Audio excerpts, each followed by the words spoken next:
విధంగా మనం ఇప్పుడు దేవుని వర్తమానం వింటుండగా చిన్న పిల్లల్ని అటు ఇటు తిప్పొద్దు, క్రమంగా ఉంచుకోండి. ఎందుకంటే ఇది మన ఇల్లు కాదు, దేవుని ఇల్లు, దేవుడి యొక్క సమూహం కనుక శ్రద్ధగా మనం దేవుని వాక్యం విందాం. మన మధ్యలోకి అయ్యగారు వస్తుంటుండగా చప్పట్లు కొట్టి ప్రభునామాన్ని మన కనపరచాలని ప్రార్థిస్తున్నాం. Praise the lord. Hallelujah, hallelujah, హల్లెలూయా.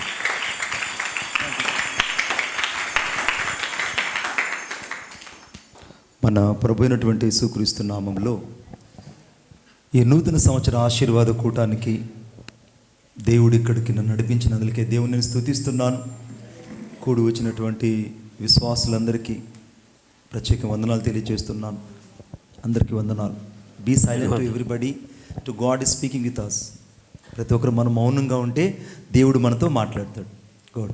రెండవది సేవకులు, మా ప్రియులు సేవకులు అందరూ కూడా నాకు తెలిసినటువంటి మా కుటుంబ సభ్యులు. This people are so own family with me, but I know the every God servant is so respected in this day. ఈ రోజుల్లో మనుషులకు అర్థం కానిది ఏంటంటే, ఒక సమర్పించుకున్న దైవజనుడు విలువ మనుషులకు అర్థం కావట్లేదు. Somebody could not be understanding the value of the servant is so own mighty man before all the earth of the worldly earthly things. అంటే భూ సంబంధమైన ధనమంతా తీసుకొచ్చి ఒకవైపును పోగేస్తే, ఒక్క దైవజనుని ముందు ఈ భూమి మీద ఉన్న ధనమంతా ఆ దైవజనుడు పాదాల ముందు ప్రణమిల్లుతుంది. కొట్టు చప్పట్ల గట్టిగా. అంతటి గొప్పవాడు దైవజనుడు, అంతటి గొప్పవాడు. శామ్యూయల్ గారు, ఒకసారి మీరు రాగలరా నాతో పాటు? ఒక సెల్ఫీ అన్న తీసుకోవాలి, ఒక ఫోటో అన్న తీసుకోవాలి. ఎందుకంటే ఒక 10 సంవత్సరాల నుంచి ఎక్కడ సభలు పెడితే అక్కడికి అయ్యగారు వచ్చేవాళ్ళు. అప్పట్లో గుడ్లూరు పాస్టర్ ఫెలోషిప్లో ప్రెసిడెంట్ మేము పోట్లూరు. అంతే కదన్నా, నేను అబద్ధం చెప్పట్లేదుగా. Praise lord. ఎందుకంటే మేము పోట్లూరులో మా మినిస్ట్రీలో సభలు పెట్టేటప్పుడు ప్రతిసారి అయ్యగారు వచ్చి ప్రార్థన ముగింపు ప్రార్థన చేసేవాళ్ళు. నాకు అనిపించింది, ఈ మనుషుడు ఎంత దీనత్వంగా ఉన్నాడు, ఎంత దీనుడైనా అన్నతో నేను షేర్ చేసుకునేవాడిని. కానీ నాకు అనిపించింది, ఈ మందిరం ఇవన్నీ చూడగానే ఆయన దీన మనసు గల వారి యొద్ద, నరిగిన మనసుల వారి యొద్ద నేను నివసించుటకు ఇష్టపడుతున్నానని చెప్పిన దేవుని ప్రణాళిక, ఈ మనుషుని దర్శనం చూస్తే నాకు ఆశ్చర్యం కలిగింది. మహిమ ఘనత ప్రభావం యేసయ్య కలుగునుగాక. ఎందుకంటే మీరు వెళ్ళకూడదు, నేను సెల్ఫీ అని చెప్పాను already. I put the some photo with you. ఎందుకోసమంటే ఈ మనుషునికి దేవుడిచ్చిన భారం అంత ప్రత్యేకమైంది. పైనుండి అనుగ్రహించబడితే తప్ప ఎవరు భూమి మీద ఏదీ పొందలేరు. ఎందుకంటే ఒక పిలువబడిన దైవజనుడికి పిలుపు తప్ప ఇంకేదీ ఉండదు భూమి మీద. పిలుపు తప్ప, దర్శనము తప్ప ఇంకేదీ ఉండదు. ఆ దర్శనాన్ని, ఆ పిలుపును కలిగి ఈ దైవజనుడి ద్వారా దేవుడి పరిచర్య జరిగిస్తున్నందులకై నేను ప్రత్యేకంగా దేవునికి వందనాలు చెల్లిస్తూ అన్నకు నా ప్రత్యేక వందనాలు తెలియజేస్తున్నాను. ప్రైజ్ లార్డ్ అండి. మీకు తల వంచి వందనాలు తెలియజేస్తున్నా. ఎందుకంటే మీ ప్రార్థన, మీ సమర్పణ నేను మాట్లాడడం కంటే ఈ పరిచర్య చూస్తే మీ సమర్పణ నాకు అర్థమవుతుంది. హల్లెలూయా, హల్లెలూయా. రెండో విషయం, 2 కుమారులను బట్టి స్తోత్రాలు. ఎందుకంటే పోట్లూరులో నేను చాలాసార్లు మా మందిరాల్లో మా అన్నటువంటి శాస్త్రి అన్నయ్య గారితో కలిసి నేను పరిచర్య చేస్తున్నాను.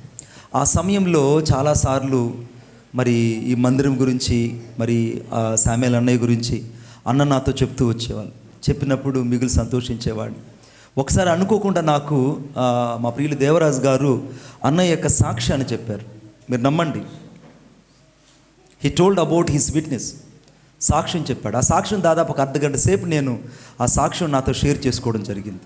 ఇవన్నీ ఎందుకు చెప్తున్నానంటే, మీరందరూ నాకు బాగా తెలిసిన వాళ్ళని ఒకసారి గుర్తు చేస్తున్నా. హల్లెలూయా. రండి దేవుని వాక్యంలోకి వెళ్దాం.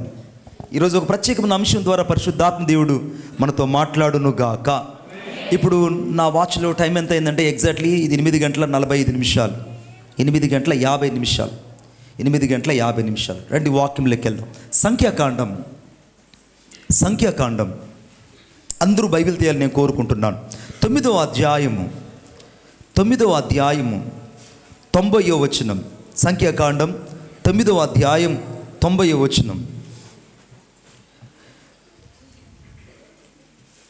మోషే యెహోవాతో మాట్లాడుటకు ప్రత్యక్షపు గుడారములోనికి వెళ్ళినప్పుడు సాక్ష్యపు మందసం మీదనున్న కరుణాపీఠం మీద నుండి, అనగా 2 కెరూబుల నడుము నుండి తనతో మాట్లాడిన యెహోవా స్వరము అతడు వినెను. అతడు ఆయనతో మాటలాడెను. తలలు వంచండి, ప్రార్థన చేసుకుందాం. ప్రేమగల మా తండ్రి, నీకు వందనాలు. ఈ వాక్యము ద్వారా మీరు మాతో మీరు మాట్లాడండి. నీ మెల్లనైన స్వరాన్ని వినడానికి సహాయం దయచేయండి. ఆదియు అంతము మీరే నడిపించండి. మేమేమై ఉన్నామో అది కేవలం మీ కృప అయి ఉన్నది. ఈ రాత్రికాల సమయంలో పరిశుద్ధాత్ముడా మీరు మాతో మాట్లాడారు. ఉదయకాల సమయంలో ఒక్కొక్క సేవకుల నుండి ఒక్కొక్క కోణంలో మీరు మాట్లాడారు. నాయన, నీ మహిమ కలిగినటువంటి ప్రత్యక్షత ప్రతి సంఘంలో ఉంచావు. కానీ రాత్రి ఓ ప్రత్యేకమైనటువంటి దైవికమైన ప్రత్యక్షతను చూడడానికి మాకు సహాయం దయచేయమని, నన్ను నిలువెల్లా నీ రక్తంతో కడిగి శుద్ధీకరించమని నజరేయుడైన యేసయ్య శక్తి కలిగిన నామంలో ప్రార్థన చేసి వేడుకొనుచున్నాను తండ్రి, ఆమేన్. సంఖ్యాకాండం 9వ అధ్యాయం 50వ వచనంలో మోషే మొదటిసారి గుడారాన్ని నిర్మించాడు. గుడారాన్ని నిర్మించిన తరువాత ఆ గుడారములోనికి, అనగా ప్రత్యక్షపు గుడారములోనికి మోషేని రమ్మని దేవుడే స్వయంగా పిలిచాడు. దేవుడే స్వయంగా మోషేని ప్రత్యక్షపు గుడారంలోకి రమ్మని చెప్పాడు. ప్రత్యక్షపు గుడారంలోకి రాగానే ఆ ప్రత్యక్షపు గుడారము దగ్గర మందసం ఉంది. ఆ మందసములో కెరూబులు, అనగా ఇటువైపు నుంచి రెక్కలు చాపిన ఒక దేవదూత, అటువైపు నుంచి రెక్కలు చాపిన ఒక దేవదూత, 2 దేవదూతలు, అనగా 2 కెరూబులు, 2 దేవదూతల యొక్క కెరూబుల మధ్యలో నుంచి దేవుడు మోషేతో మాట్లాడడం ప్రారంభించాడు. ఆమేన్. దేవుడు మోషేతో మాట్లాడడం ప్రారంభించాడు. బాగా గమనించండి, అతడు ప్రత్యక్షపు గుడారములోనికి వచ్చినప్పుడు అని వ్రాయబడింది. దేవుడు నీతో మాట్లాడాలి, దేవుడు నిన్ను దర్శించాలి, దేవుడు నీతో ముచ్చటించాలి అని అంటే ఆయన నివసించే స్థలాన్ని నువ్వు వెతుక్కొని మొదట రావాలి. ఆమేన్. ఆయన నివసించే స్థలము మొదట ఈ భూలోకములో ఆయన మందిరం. 2, ఆయన నివసించే స్థలం యెషయా గ్రంథంలో చెప్పబడినట్టు, నేను దీన మనసు కలిగిన వారిను నలిగిన మనసు కలిగిన వారి ఎద్దును నివసించుచున్నానని వ్రాయబడింది. ఆయన నివసించే స్థలం రెండవది నలిగిన మనసులో, దీన మనసులో ఆయన నివసిస్తున్నాడు. 3వది ఆయన ఎక్కడ నివసిస్తున్నాడంటే విరిగి నలిగిన మనసులలో ఆయన నివసిస్తుంటాడు. ఆమేన్. హస్తకృత ఆలయంలో కాదు, విరిగి నలిగిన హృదయాలలో దేవుడు నివసిస్తుంటాడు. ఇప్పుడు ఈ సమయంలో నీవు నేను గ్రహించాల్సింది ఏంటంటే, మోషే ప్రత్యక్ష గుడారంలోకి వచ్చినట్టు నీవు నేను మొదట దేవుడు నివసించే స్థలానికి రావడానికి మనం ఇష్టపడాలి. దేవుడు నివసించే స్థలంలోకి ఎప్పుడైతే మనం రావడం ప్రారంభిస్తామో దేవుని యొక్క దర్శనము మనకు కలగడం ప్రారంభించబడుతుంది. ఆమేన్ చెప్పండి గట్టిగా. ఒక రోజున ఒక గొప్ప దైవజనుడు, ఆ దైవజనుడు చాలా వేగంగా గుర్రం మీద వెళ్తూ ఉన్నాడు. పరిచర్యకి వెళ్తుంటే ఈ లోపల 2 దుండుగులు వచ్చి ఆయన పట్టుకొని తీసుకెళ్ళి అడవిలో ఒక దగ్గర కట్టేశారు. కట్టేసిన తర్వాత ఆ యొక్క దైవజనుడు, అంటే ఆ పాస్టర్ గారిని ఒక తాళ్లతో ఒక చెట్టుకు కట్టేశారు. ఆ దొంగలు అడుగుతున్నారు, నీ దగ్గర ధనం ఏముంది, నీ దగ్గర ధనం ఎంత ఉంది అని అడుగుతున్నారు. దైవజనుడు అంటున్నాడు, నాకున్న ధనము ఈ ప్రపంచంలో ఎవ్వరికీ లేదన్నాడు. హల్లెలూయా. దొంగోడికి ఆశ ఎక్కువ కలిగింది. ప్రపంచంలో లేని ధనము నా దగ్గర ఉంది అన్నాడంటే ఇతడు ఈ ప్రపంచంలో మంచి ఐశ్వర్యవంతుడుగానే ఉన్నాడు. మిగిలిన దొంగలు అన్నారు, అయ్యా మెల్లమెల్లగా కొట్టండి, ఎందుకంటే ఎక్కువగా కొడితే చచ్చిపోతాడు. కాబట్టి ఐశ్వర్యవంతుడు అంటున్నాడు కదా, కాబట్టి ఐశ్వర్యం అంతా రాబట్టాలంటే కొంచెం తక్కువ దెబ్బలు కొడితే ఎక్కువగా మాట్లాడతాడు. కాబట్టి ఆ కట్టేసిన వ్యక్తిని కొంచెంగా మీరు కొట్టండి అని మొదట వాళ్ళు ఫిక్స్ అయ్యారు. రెండవది అడిగారు, ఏమనంటే నీకున్న ఐశ్వర్యం ఎంత అని అడిగారు. ఆమెను చెప్పండి గట్టిగా. నీకున్న ఐశ్వర్యం ఎంత అంటే అతడు చెప్పిన ఐశ్వర్యం ఎంతంటే, నా ఐశ్వర్యాన్ని లెక్కించాలి అని అంటే ఈ లోకంలో ఉన్న క్యాలిక్యులేటర్లు సరిపోవు. ఆమెను చెప్పండి గట్టిగా. ఈ లోకంలో ఉన్న క్యాలిక్యులేటర్స్ సరిపోవు, అంత గొప్ప ఐశ్వర్యవంతుడిని అని అనగానే ఈ దొంగలు అన్నారు, అయితే మాకిప్పుడు 2 డైమండ్లు, 4 నెక్లెస్లు, 10 లక్షల రూపాయల డబ్బులు మాకిస్తే నేను వదిలిపెట్టేస్తామన్నారు. అతడు అన్నాడు, నా దగ్గర 1 పైసా లేదన్నాడు. మా దగ్గర 1 పైసా లేదన్నాడు. అదేంటి ఇప్పుడే నువ్వు ఐశ్వర్యవంతుడు అన్నావే, ప్రపంచంలో ఉన్న వాటికంటే మిక్కిలి ధనవంతుడు అన్నావు, ఈ భూమి మీద ఉన్నటువంటి క్యాలిక్యులేటర్లు కూడా నా ధనాన్ని లెక్క పెట్టడం సరిపోవన్నావు, మరి నువ్వేమో ఇప్పుడు ఏమీ లేదంటున్నావంటే, అవును, నా దగ్గర ఇప్పుడు ఏమీ లేవు, నా బ్యాంకు, నా ఏటీఎం అన్నీ కూడా పైన ఉన్నాయి అన్నాడు. ఆమేన్.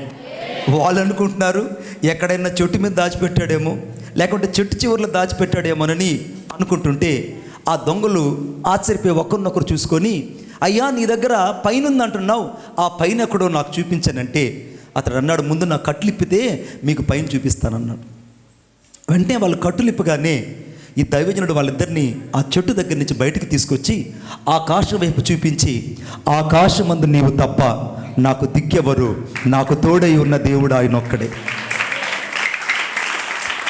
నేను సంపాదించిన ప్రతి సంపాదన అంతా నేను ఇప్పుడు అక్కడ దాచుకున్నాను, నేను ఇప్పుడు అక్కడికి వెళ్ళాలి. అక్కడికి వెళ్తే నా అంత ఐశ్వర్యవంతుడు, నా అంత ధనికుడు ఈ భూలోకములు ఎవరు లేరు, నా సంపద, నా ఐశ్వర్యం అంతా అక్కడ ఉంది అని అన్నారు. ఈ దొంగలు ఒకరినొకరు ఆలోచించుకొని, ఆ ధనం పొందుకోవాలంటే మేమేం చేయాలంటే, ఈ రోజున మీరు మారు మనసు పొంది మీ హృదయాలు తెరవండి, మీ జీవితాలు యేసుకు అప్పగించండి, మీ జీవితాల్లో క్రీస్తును ప్రభువుగా ప్రతిష్ఠించుకోండి అని కొద్ది నిమిషాలు వారికి సువార్త చెప్పినప్పుడు, ఆ నలుగురు దొంగలు అదే రోజున ఆ దైవజనుడి దగ్గర మారు మనసు పొంది బాప్తీసాలు తీసుకున్నారు. హల్లెలూయా, హల్లెలూయా. ఇది యథార్థంగా జరిగిన సంఘటన. వారు బాప్తీసం తీసుకున్న వెంటనే ఆ దైవజనుడికి చెప్పిన సంఘటన ఏంటంటే, నేనంత ధనవంతుడు ఈ ప్రపంచంలో మరెవ్వరు లేరు. ఈ రాత్రికాల సమయంలో దైవజనుడా, నువ్వు ఒకవేళ పేదరికంలో ఉండొచ్చు, ఒకవేళ ఏమీ లేని స్థితిలో ఉండొచ్చు, ఒకవేళ నీ జీవితం అంతా శూన్యంగా కనబడి ఉండొచ్చు, ఒకవేళ నీ జీవితం అంతా అస్తవ్యస్తంగా ఉండొచ్చు, ఒకవేళ నీ జీవితం అంతా చాలుగా ఉండొచ్చు, ఒకవేళ నీ జీవితంలో కొదువులే ఉండొచ్చు, ఒకవేళ నీ జీవితం అంతా కూడా అనేక సార్లు ఇరుకులు, ఇబ్బందులు, లేమితో నువ్వు బాధపడుతుండొచ్చు. కానీ ఈ రాత్రి దేవుని ప్రత్యక్ష గుడారంలో ప్రవేశించిన వారికి దేవుని స్వరం వినపడడం ప్రారంభించబడుతుంది. కొట్టు చప్పట్ల గట్టిగా దేవుని స్వరం వినపడడం ప్రారంభిస్తుంది. Let the God is speaking with you. దేవుడు నీతో మాట్లాడడం ప్రారంభిస్తాడు. ఇప్పుడు ఈ మనుషుడికి ఉన్నటువంటి బలం ఏంటంటే, నేను ఇప్పుడు ఆ ప్రత్యక్ష గుడారంలోకి వెళ్ళే వాళ్ళు దేవునికి కావాలి, ప్రత్యక్ష గుడారంలోకి వెళ్ళే వాళ్ళు దేవునికి కావాలి. ప్రత్యక్ష గుడారంలోకి వెళ్ళడానికి ముందు తమ్మును తాము ప్రతిష్ఠించుకోవాలి, తమ్మును తాము శుద్ధీకరించుకోవాలి, వారి యాజక వస్త్రాలు ధరించాలి. నాలుగవదిగా వారి దేవుని సన్నిధిలో తమ్మును తాము అనగా పరిశుద్ధపరచుకొని నిలువబడిన వారై ఉండాలి. ఈ యొక్క రాత్రికాల సమయంలో నీవు దేవుని యొక్క ప్రత్యక్ష గుడారంలోకి రావాలంటే మొదట నిన్ను నీవు పరిశుద్ధపరచుకోవాలి. పరిశుద్ధపరచుకోవడం ఎలాగో నేను చెప్తాను, దయచేసి ఎంతో చెప్తాను, దయచేసి నాతో పాటు చూడండి. మొదటి యోహాను రాసిన పత్రిక 1వ అధ్యాయం 7వ వచనం రాయబడింది. అప్పుడు ఆయన కుమారుడైన యేసు రక్తము ప్రతి పాపము నుండి మనల్ని కడిగి పవిత్రులుగా చేయదని రాయబడింది. యేసుక్రీస్తు ప్రభు యొక్క రక్తము ద్వారా మాత్రమే నువ్వు గుడారంలోకి ప్రవేశిస్తావు. యేసుక్రీస్తు రక్తము ద్వారా మాత్రమే దేవుని నీతిని చూడగలవు. యేసుక్రీస్తు రక్తము ద్వారా మాత్రమే నీకు ప్రతి ఘోరమైన పాపపు స్థితిని నువ్వు కడిగి పరిశుద్ధపరచుకోగలవు. ఆమేన్ చెప్పండి గట్టిగా.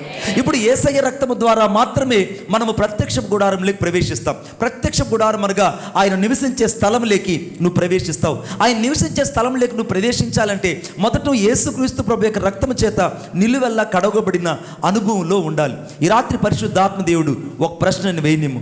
నువ్వు యేసయ్య రక్తంతో కడగబడలేకపోవడానికి కారణం ఏంటంటే, ఏదో ఒక బలహీనత నిన్ను ఇంకా వెంబడిస్తుంది, ఏదో ఒక బలహీనత నిన్ను వెంబడిస్తుంది. నువ్వు దేవుని మందిరంలో ఉండి దేవునికి హృదయం ఇవ్వకపోవడం ఒక బలహీనత, దేవుని వాక్యం వింటూ దేవుని వాక్యం మీద నీ మనసు పెట్టకపోవడం ఒక బలహీనత, దేవుని స్వరం వింటూ దేవుని స్వరమును నీవు ఉపేక్షించడం నీ దేవుని కొరకై నువ్వు ఏర్పరచుకున్న ఒక బలహీనత. ఈ బలహీనతలన్నింటిలోంచి నువ్వు బయటకు రావాలంటే మొదట యేసయ్య రక్తంతో కడగబడాలని దేవుని వాక్యం చెప్తుంది. నాతో పాటు దయచేసి చూడండి, ఇప్పుడు నేను చెప్తాను. అనగా సంఖ్యాకాండం 9వ అధ్యాయం అనగా 90వ వచనం రాయబడింది. అనగా 2 కెరూబుల నడుము నుండి తనతో మాట్లాడిన యెహోవా స్వరమును అతడు వినెను అని రాయబడింది. గమనించండి, దేవుని స్వరము విన్నాడు, మానవ స్వరం కాదు. మోషేకి వినబడింది, దేవుని స్వరం వినబడింది. ఈ రాత్రికాల సమయంలో పరిశుద్ధాత్ముడు ఒక ప్రశ్న నిన్ను వేయనేమో, నువ్వు దేవుని స్వరం విని ఎంతకాలమైంది? దేవుని స్వరం విని ఎంతకాలమైంది? దేవుడిని దర్శించి ఎంతకాలమైంది? దేవుని వాక్యం నీతో సూటిగా మాట్లాడి ఎంతకాలమైంది? దేవుడు నీతో మాట్లాడుతుండగా అనగా బండలు బద్దలవలసిన సుత్తి వంటి వాక్యము నీ హృదయంలో పని చేయకపోవడమే నీ హృదయంలో ఉన్న బలహీనత. ఈ రాత్రి యెహోవా స్వరము అతడు విన్నాడట. ఈ రాత్రి దేవుని స్వరం వినేవాళ్ళు దేవునికి కావాలి. ఆమేన్ చెప్పండి గట్టిగా, ఇంకా గట్టిగా చెప్పండి. ఎందుకంటే అందరికి ఇక్కడ సెల్ ఫోన్లు ఉన్నాయి, అందరికీ సెల్ ఫోన్లు ఉన్నాయి. అందరికి సెల్ ఫోన్లు ఎలా ఉన్నాయంటే ఒకరికేమో జియో ఫోను, ఇంకొకరికేమో వడాఫోను, ఇంకొకరికేమో ఎయిర్టెల్, ఇంకొకరికేమో బిఎస్ఎన్ఎల్. ఇంకెక్కువ నేను చెప్పనులే. ఈ జియో ఫోన్ కూడా చెప్పాగా. ఇంకేమైనా ఉన్నాయన్నా? ఇంకేం లేవు. గుడ్. ఈ 4 రకాల ఫోన్లు ఇక్కడ ఉన్నాయి, అంటే 4 రకాల నెట్వర్క్స్ ఇక్కడ ఉన్నాయి. ఇక్కడ జియో ఫోన్లు ఉన్న వాళ్ళు ఉన్నారు, బిఎస్ఎన్ఎల్ ఉన్నారు, ఎయిర్టెల్ అందరూ ఉన్నారు. మీరు నమ్మినా నమ్మకపోయినా అన్ని సిగ్నల్ ఇక్కడ తిరుగుతూనే ఉన్నాయి. ఆమేన్. ఈ ఆవరణంలో ప్రతి సిగ్నల్ ఇక్కడే ఉంది. ఎయిర్టెల్ సిగ్నల్ ఉంది, వడాఫోన్ సిగ్నల్ ఉంది, జియో సిగ్నల్ ఉంది, బిఎస్ఎన్ఎల్ ఉంది. కానీ ఎవరెవరి సిమ్ ఎవరెవరికైతే యాక్టివేట్ అయి ఉంటుందో ఆ యొక్క తరంగాలు మాత్రమే లోపలికి వస్తాయి. ఆమేన్. అర్థమవుతుంది నేను చెప్పేది? ఏ సిమ్ అయితే యాక్టివేట్ అయి ఉంటుందో ఆ యొక్క సిగ్నల్స్ మాత్రమే లోపలికి వస్తాయి. ఈరోజు నువ్వు యేసయ్యతో కలిసి నువ్వు సిమ్ యాక్టివేట్ అయి ఉంటే యేసయ్య లక్షణాలే, యేసయ్య రూపాంతరమే నీకు వస్తుంది. హల్లెలూయా. నువ్వు పరిశుద్ధాత్మ దేవునితో యాక్టివేట్ అయి ఉంటే పరిశుద్ధాత్మ శక్తి యొక్క ఔన్నత్యం మాత్రమే నీ జీవితంలో విడుదలవ్వడం ప్రారంభిస్తుంది. నీ జీవితంలో ఏ సిమ్ అయితే నువ్వు యాక్టివేట్ అయి ఉంటాయో అవి మాత్రమే నీలోకి వస్తాయి. ఈ రాత్రి దేవుడు నీతో మాట్లాడాలి అని ఆశిస్తున్నాడు బిడ్డ. అయితే యెహోవా స్వరము మోషే విన్నాడట. నువ్వు విని ఎంతకాలమైంది? నీ సిమ్ ఎవరితో యాక్టివేట్ అయ్యింది? నీ హృదయం ఎవరితో యాక్టివేట్ అయ్యింది? నువ్వు దేవునితో సంబంధం కలిగి ఉన్నావా? మనుషులతో సంబంధం కలిగి ఉన్నావా? దేవుని కొరకే ప్రతిష్ఠించబడ్డావా? ఇంకా లోకంలో ప్రతిష్ఠిత అనగా లోకంలోనే పాతుకుపోయి ఉన్నావా? నువ్వు దేవుని యొక్క స్నేహాన్ని వదిలిపెట్టి లోక స్నేహం దేవునికి వైరమని తెలిసినా ఇంకా లోకంతో స్నేహం చేస్తుంటే నీ జీవితంలో వర్ధిల్లడం కష్టము. ఇదొక నూతన సంవత్సర ఆశీర్వాద కూటము. ఈ కూటములో నువ్వు యెహోవా స్వరం వినేవాళ్ళు దేవునికి కావాలి. ఎందుకు వినేవాళ్ళు కావాలంటే దయచేసి నా బైబిల్ ఏం చెప్తుందో చూద్దాం. దయచేసి నాతో పాటు నా బైబిల్ ఏం చెప్తుందో చూద్దాం. అనగా సంఖ్యాకాండం, థ్యాంక్ యూ జీసస్, 12వ అధ్యాయము 8వ వచనం. 12వ అధ్యాయము 8వ వచనం. నేనే చదవనా? నేను గూఢభావములతో కాదు దర్శనమిచ్చి ముఖాముఖిగా అతనితో మాట్లాడుదును. అతడు యెహోవా స్వరూపమును నిదానించి చూచును. అక్కడేమో మొదట మీరు గమనించండి, యెహోవా స్వరము అతడు వినును అని రాయబడింది. మొదట ఏం చెప్పబడింది? దేవుడు ఏం చెప్పాడమ్మా? నాతో తెలుగు తెలియమా? తమిళ్ తెలియమా? నాకు తమిళ్ తెలియం, हिंदी తెలియం, ఇంగ్లీష్ తెలియం. I know that English, I know the Hindi, తోడా బోల్తాం హిందీ. ఏమొచ్చు? ఏ భాష వచ్చు మీకు? తెలుగు వచ్చా? గుడ్లు తెలుగు వచ్చు కదా?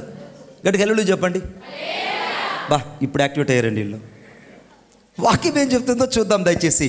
అనగా సంఖ్యాకాండం 12వ అధ్యాయం 8వ వచనంలో యెహోవా స్వరూపమును నిదానించి చూచే అనుభవం లేక అతడు వెళ్ళిపోయాడండి. మొదటేమో దేవుని స్వరం విన్నాడు, రెండవది ఆయన స్వరూపాన్ని నిదానించి చూచే అనుభవం లేకి మోషే వెళ్ళిపోయాడు. ఈ సంవత్సరం 2 ప్రక్రియలు నీలో జరగాలి. ఈ మాట లోతుగా నీ హృదయంలోకి వెళ్ళని. మొదట నువ్వు యెహోవా స్వరము వినే వ్యక్తిగా ఉందువుగాక. ఆమేన్. రెండవది దేవుని స్వరూపమును నిదానించి చూచేవాడుగా ఉందువుగాక. దేవుని స్వరూపం చూచేవాళ్ళు దేవునికి కావాలి. స్వరం వినే పైన ఎవరో మాట్లాడుతున్నారు. బాబు ప్లీజ్ పైన ఒకరు కంట్రోల్ చేయన్న. ఎవరున్నారు కదా అన్నయ్య, ఒకరు కంట్రోల్ చేయండి ప్లీజ్ అన్న. ఈ పక్కన ఈ రెడ్ షర్ట్ వాడు ఆడు ఇద్దరు, నాకు తెలుసుగా, నాకు 4 కళ్ళు నాకు. గుడ్.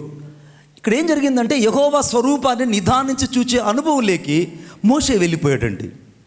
మన జీవితాలలో దేవుడు మనకు ఆయుష్నిచ్చి మన సేవను వృద్ధి చేసి మన పరిమితిని దేవుడు పెంచుతున్నాడంటే దాని అర్థం ఏంటంటే నువ్వు క్రమేణా పెరిగే వ్యక్తిగా ఉండాలి. ఆమేన్. క్రమేణా పెరిగే వ్యక్తిగా ఉండాలి. ఇప్పుడు మోషే ఎలా మారిపోయాడంటే మొదట యెహోవా స్వరమును విన్న వ్యక్తి ఇప్పుడు యెహోవా స్వరూపమును నిదానించి చూచే వ్యక్తిగా మారిపోయాడు. ఎలా సాధ్యపడింది? ఇప్పుడు ఈ వ్యక్తి జీవితంలో భక్తి పెరిగిందంటారా, భక్తి తగ్గిందంటారా? అన్నయ్య చెప్పాలి. భక్తి పెరిగిందా తగ్గిందా? మన జీవితంలో భక్తి పెరిగిందా తగ్గిందా? మరి పెరిగి ఉంటే ఈరోజు 3 గంటల సేపు ప్రార్థన చేసావా? 20 అధ్యాయాలు చదివావా? నిన్నే నువ్వు ఆత్మ సంబంధమైన జీవితంలో చాలా వెనకబడిపోతున్నావు. నీకు నూతన సంబంధమైన ఆశీర్వాదాలు, నూతన సంబంధమైన జీవితము, నూతన సంబంధమైన భక్తిని జీవితంలో కలగడం ఎక్కడో ఆగిపోయినది. అది మొదట చిగురించబడాలంటే నీ జీవితంలో ఎక్కడెక్కడైతే పాతుకుపోయినాయో అవన్నీ నువ్వు పెరికి వేయాలి. ఆమేన్. అందుకే నా తండ్రి చేత నాటబడిన ప్రతి మొక్క పెరికి వేయబడునుగాక అని రాయబడింది. నా తండ్రి చేత నాటబడని కొన్ని మొక్కలు నీలో ఉన్నాయి, వాటిని పెకిలించుకో. మోషే జీవితంలో రెండవ అనుభవం ఏంటంటే, మొదటిదేమో యెహోవా స్వరమును విన్న వ్యక్తి, రెండవది దేవుని స్వరూపమును నిదానించి చూచిన వ్యక్తి అయిపోయాడు. ఇప్పుడు దేవుని స్వరూపాన్ని నిదానించి చూస్తున్నాడు. He will be seen to the directly to God as be calmly to before the presence. దేవుని సన్నిధిలో ఆయన స్వరాన్ని వినే వ్యక్తి కాదు, రెండవదిగా ఆయన నిదానించి చూచే వ్యక్తిగా మారిపోయాడు. ఇప్పుడు ఆయన నిదానించి చూచే అనుభవంలోకి మోషే వెళ్ళాడు. మనం ఎప్పుడైనా యేసయ్యను నిదానించి చూడగలిగామా? సేవలో ఎప్పుడైనా మన సేవా జీవితంలో, మన పరిచర్య జీవితంలో నేను గాయపరిచే వాళ్ళు ఉండొచ్చు, ఒకవేళ నిన్ను వేధించే వాళ్ళు ఉండొచ్చు, ఒకవేళ నేను అనేకసార్లు అర్థం చేసుకోలేని వాళ్ళు నీతో పాటు ఉండొచ్చు. కానీ వీళ్ళందరి మధ్యలో దేవుడు నేను ఎందుకు సేవ చేయిస్తున్నాడనంటే, నువ్వు ఆయన స్వరూపాన్ని నిదానించి చూచే వ్యక్తిగా ఉండాలి. ఆమేన్. ఇప్పుడు మోషే చుట్టూ చాలామంది ఉన్నారు. మోషే చుట్టూ ఎంతమంది ఉన్నారు? 6 లక్షల మంది కాల్బోములు ఉన్నారు. పెరిగి పెద్దవాళ్ళు అయితే 25 లక్షల మంది అయ్యారు. అర్థమైందా? ఇశ్రాయేలీలు దాదాపు 12 గోత్రాల వారు విస్తారమైన జనసమూహంగా మారిపోయారు. ఇప్పుడు వాళ్ళందరికీ నాయకుడైపోయాడు మోషే. మోషేకున్నంత బిజీ ఎవరికి లేదు. అంత గొప్ప బిజీ అయిన వ్యక్తి దేవుని స్వరూపాన్ని నిదానించి చూడడానికి ఎంత సమయాన్ని హెచ్చించుతాడో ఆలోచించండి. దేవుని స్వరూపాన్ని నిదానించి చూచాడండి. మన జీవితంలో దేవుడు మనకు నేర్పిస్తున్న అద్భుతమైన పాఠం ఏంటంటే, యెహోవా స్వరూపమును నిదానించి మోషే చూచాడట. రెండవదిగా, నేను అతనితో గూఢభావములతో కాదు, ముఖాముఖిగా నేను అతనితో మాట్లాడుదునని రాయబడింది. ఆమేన్. దేవుడు ఇంకా గూఢభావములతో మాట్లాడే స్థితికి మోషేకి దాటిపోయింది. ఇప్పుడు మోషేతో దేవుడే స్వయంగా మాట్లాడుతున్నాడు. దేవుడు ఎలా మాట్లాడుతున్నాడంటే వాక్యంలో రాయబడింది అనగా దావీదు కీర్తన 29:3 చదువుదాం. దావీదు కీర్తన 29:3. The Sam 129:3. యెహోవా స్వరము జలముల మీద వినబడుచున్నది, మహిమగల దేవుడు ఉరుము వలె గర్జించుచున్నాడు, మహాజలముల మీద యెహోవా సంచరించుచున్నాడు. యెహోవా స్వరము బలమైనది, యెహోవా స్వరము ప్రభావము కలిగినది. యెహోవా స్వరము దేవదారు వృక్షములను విరచును అని రాయబడింది. ఇప్పుడు దేవుని స్వరము బలమైనదని, ప్రభావము కలిగినదని, మహిమ కలిగినదని, దేవదారు వృక్షాలు సైతం విరువగలిగిందని ఇంత స్పష్టంగా చెప్తుంటే, ఆ స్వరాన్ని మోషే ముఖాముఖిగా వినే అనుభవంలోకి వెళ్ళాడంటే, మోషే ఎంతటి సామర్థ్యతను దేవునిది సంపాదించాడు. మన జీవితంలో ఏదో ఒక లోటు జరుగుతుంది. నేను చాలా బాధతో చెప్తున్నాను. మన పితరులు ఏదో ఒకటి చేసి ముగించారు దేవుని కోసం. నా ముందున్నటువంటి భయం అది. మన పితరులు ఏదో చూశారు. They will scene something for the lord of Jesus Christ. అప్పట్లో దేవదాసాయి గారు ఉన్నారు, గొప్ప పరిచర్య చేశాడు. ఏసన్న గారు ఉన్నారు, గొప్ప పరిచర్య చేశారు. టిడి సడ్ గారు ఉన్నారు, గొప్ప పరిచర్య చేశారు. అలాగనే మనతో పాటు స్మిత్ విగిల్స్వర్త్ గారు ఉన్నారు, గొప్ప పరిచర్య చేశారు. అంతకంటే ఎక్కువగా మన కాలంలో డిజెస్ దినకరం గారు ఉన్నారు, గొప్ప పరిచర్య చేశారు. పాలాంగిచో గారు గొప్ప పరిచర్య చేశారు. గొప్ప గొప్ప దైవజనులు మన ముందు ఏదో చూసి వాళ్ళ పరుగును కడముట్టించారు. మనం ఏం చూసి పరుగును కొనసాగించలేకపోతున్నాం? ఏది మనల్ని అడ్డగిస్తుంది? ఏది మనల్ని దేవుని కొరకై ప్రభావితంగా ముందుకు తీసుకెళ్ళలేకపోతుంది? నేను జయ జీవితం పొందలేకపోవడానికి కారణం ఏంటని ఎప్పుడైనా నువ్వు ఆలోచించావా? మోషే జీవితంలో జయ జీవితం పొందాడు. ఎటువంటి జయ జీవితం అంటే, దేవునితో ముఖాముఖిగా మాట్లాడుతున్నాడు, యెహోవా యెహోవా స్వరమును విన్నాడు. మూడవదిగా దేవునితో అతడు ఎలా మాట్లాడంట, దర్శనమిచ్చి ముఖాముఖిగా దేవునితో స్వరూపాన్ని నిదానించి చూచే అనుభవంలోకి వెళ్ళిపోయాడు. ఇప్పుడు నా జీవితంలో జయ జీవితం కావాలంటే ఏం చేయాలి? మోషే లాంటి జయ జీవితం నాకు కావాలి. మోషేలాగా నేను జీవించాలి, మోషేలాగా నేను సేవ చేయాలంటే మోషేకు ఉన్నంత కష్టాలు మనందరికీ లేవు. హల్లెలూయా. ఎందుకంటే మోషేతో పాటు కోరాహు, దాతాను, అబీరాము ఉండేవాళ్ళు. వాళ్ళు ఎక్కడ ఉంటారు? చర్చిలలో కూర్చోంటారు. క్షమించండి నన్ను, వాళ్ళు ఎక్కడ కూర్చోంటారమ్మా? కోరహు, దాతాను, అబీరాము చర్చిలలో కూర్చొని ఉంటారు. వాళ్ళకి ఏం పని అంటే, కోరాహుకి ఏం పని అంటే, పాస్టర్ గారికి ఏ ఒక మాయ మాట. ఎందుకంటే ఈ ప్రపంచంలో గుడ్డోడు ఎవడన్నాడంటే సేవకుడు మాత్రమే గుడ్డోడు. హల్లెలూయా. ఎందుకు గుడ్డోడు అంటే కళ్ళుండి గుడ్డోడు కాదురా బాబోయ్. వాడు దేవుని యొక్క ప్రేమతో సంపూర్తిగా సేవకుడు నింపబడిపోయి విశ్వాసం ఏది చెప్తే దాన్ని కొడతాడు. ఎందుకు కొడతాడంటే ఏ విధము చేతనైనా వీడిని పరలోకంలోకి తీసుకెళ్లాలని ఆయన పిచ్చి ప్రేమ. ఆమేన్. ఆయన పిచ్చి ప్రేమను, అంటే ఆయనకున్న పిచ్చి ప్రేమను అపార్థం చేసుకొని పరమార్థం గ్రహించకుండా చాలాసార్లు దుర్వినియోగపరిచేది ఎవరంటే ఈ కోరహు లాంటి వాళ్ళు. ఈ కోరహు లాంటి వాళ్ళు ఏం చేస్తారంటే చర్చికి వచ్చి చర్చిల్లో వాళ్ళు పాటలు పాడతారు, తర్వాత ఆరాధన చేస్తారు, తర్వాత ఏం చేస్తారన్నా సేవకుడి దగ్గర బ్యాగులు మోస్తారు, అవసరమైతే మీరు నీళ్ళ బాటలు మోస్తారు. అమ్మ మీరు మీ సేవకుడి దగ్గర చేసి మీరు ఇబ్బంది పడుతున్నాడు కదా, నా ఉద్దేశం, నా లాంగ్వేజ్ వేరు, అర్థమైందా? కొంతమంది ప్రమోషన్ వచ్చిన కోరహులు ఉంటారు. ప్రమోషన్ వచ్చిన కోరహుల గురించి నేను చెప్తున్నా. ఆ కోరహు, దాతాను, అబీరాములు ఏం చేస్తారంటే వాళ్ళు కొద్ది రోజులకి సేవకుని యొక్క స్థానాన్ని కూడా ఆక్రమించేస్తారు. They will be fulfil their place. The servant is not there, but I am the pastor. కొద్ది రోజులకి కోరహు ఏమైపోయాడంటే నేను మోషే లాంటి వాడిని అనుకున్నాడు. దాతాను ఏమనుకున్నాడంటే మోషే లాంటి వాడు అనుకున్నాడు. అబీరామ్ ఏమనుకున్నాడంటే నేను మోషేలాగా అందరిని నడిపించగలను అనుకున్నాడు. నడిపిస్తారా వాళ్ళు? నడిపిస్తారు? ఆలోచించండి. ఈ లోపల అబీరామ్ లాంటి వాళ్ళు సంఘంలో తిరుగుతుంటారు. ఎందుకంటే ప్రకటన గ్రంథం 2వ అధ్యాయంలో నువ్వు యెజబేలును ఇంకా నువ్వు ఉండనిచ్చుచున్నావు అని రాయబడింది. ఆమెను చెప్పండి గట్టిగా. యెజబేలు ఉందా? అసలుకి ఉందా? ఎప్పుడో చచ్చింది. ఆహాబు కాలంలోనే యెజబేలు రక్తం కుక్కలు నాకాయి. ఏట్లో ఉన్నటువంటి కుక్కలు ఆ నీళ్ళల్లో కడుక్కొని బయటకు వచ్చేటప్పుడు యెజబేలు రక్తం అక్కడ కారిపోయినట్టుగా వాక్యం చెప్తుంది. మరి ప్రకటన గ్రంథం 2వ అధ్యాయంలో యెజబేలును ఇంకా నువ్వు ఉండనిచ్చుచున్నావనంటే ఆ యెజబేలు చచ్చింది, కానీ ఇంకొక యెజబేలు ఆత్మ అనేది మాత్రం సంఘాలలో తిరుగుతున్నది. అంటే యెజబేలు ఉన్నారు, అబీరాములు ఉన్నారు, కోరహులు ఉన్నారు, దాతానులు ఉన్నారు. ఈ ఏం చేస్తాడంటే సాతాను లాగా వెళ్ళి పాస్టర్ గారికి మాయ మాటలు చెప్పి పాస్టర్ చేతనే అప్పు చేయిస్తాడు. పాస్టర్ చేతనే అప్పు చేయిస్తాడు. నేను చెప్పా కదా, పాస్టర్ అంతా గుడ్డి వాళ్ళు, ఇంకెవాళ్ళు. ఎందుకంటే వాళ్ళు ప్రేమ కలిగిన వాళ్ళు. ఆమేన్. మాకేం తెలుసు? ప్రేమే తెలుసు. మాకు ఇంకేం తెలియదు. నిజం చెప్తున్నా, ఏం తెలియదు, ప్రేమే తెలుసు. ఈ ప్రేమకు వారు బందీలో బానిసలో నాకు తెలియదు, కానీ మొత్తానికి వాళ్ళు చేసే పని ఏంటంటే పాస్టర్ గారికి మాయ మాటలు చెప్పి వాళ్ళు ఏదో ఒకటి ఆయన ట్రాప్లో పెట్టి అప్పులు చేయిస్తారు. అప్పులు చేసిన పుణ్యాత్ములు చర్చికి రారు, సంఘానికి అటెండ్ అవ్వరు, గృహకూడికలకు అటెండ్ అవ్వరు. పాస్టర్ గారిలో వేదన, బాధ. అప్పడుగుదామంటే వీడు ఆగిపోయి రక్షణ పోగొట్టుకుంటాడేమో, ఒకవేళ మాట్లాడితే వీడు పరిశుద్ధతను పాడు చేసుకుంటాడేమోనని ఆయన మింగలేక దిగలేక ఓపిక పట్టుంటాడు. కొద్దులు వీడు చర్చికి రాకపోగా వీళ్ళు దాతాను, శాతాను ఇద్దరు చేరి, ఎవరండి వీళ్ళు? తెలుగేగా నేను మాట్లాడుతున్నాను, తెలుగేగా. దాతాను, సాతాను ఇద్దరు వాళ్ళు చేరి, అర్థమైందా? పాస్టర్ గారు తీసుకెళ్ళి ఒక అప్పులు ఊబిలో పడేస్తారు. అసలు బైబిల్ ఏం చెప్తుంది?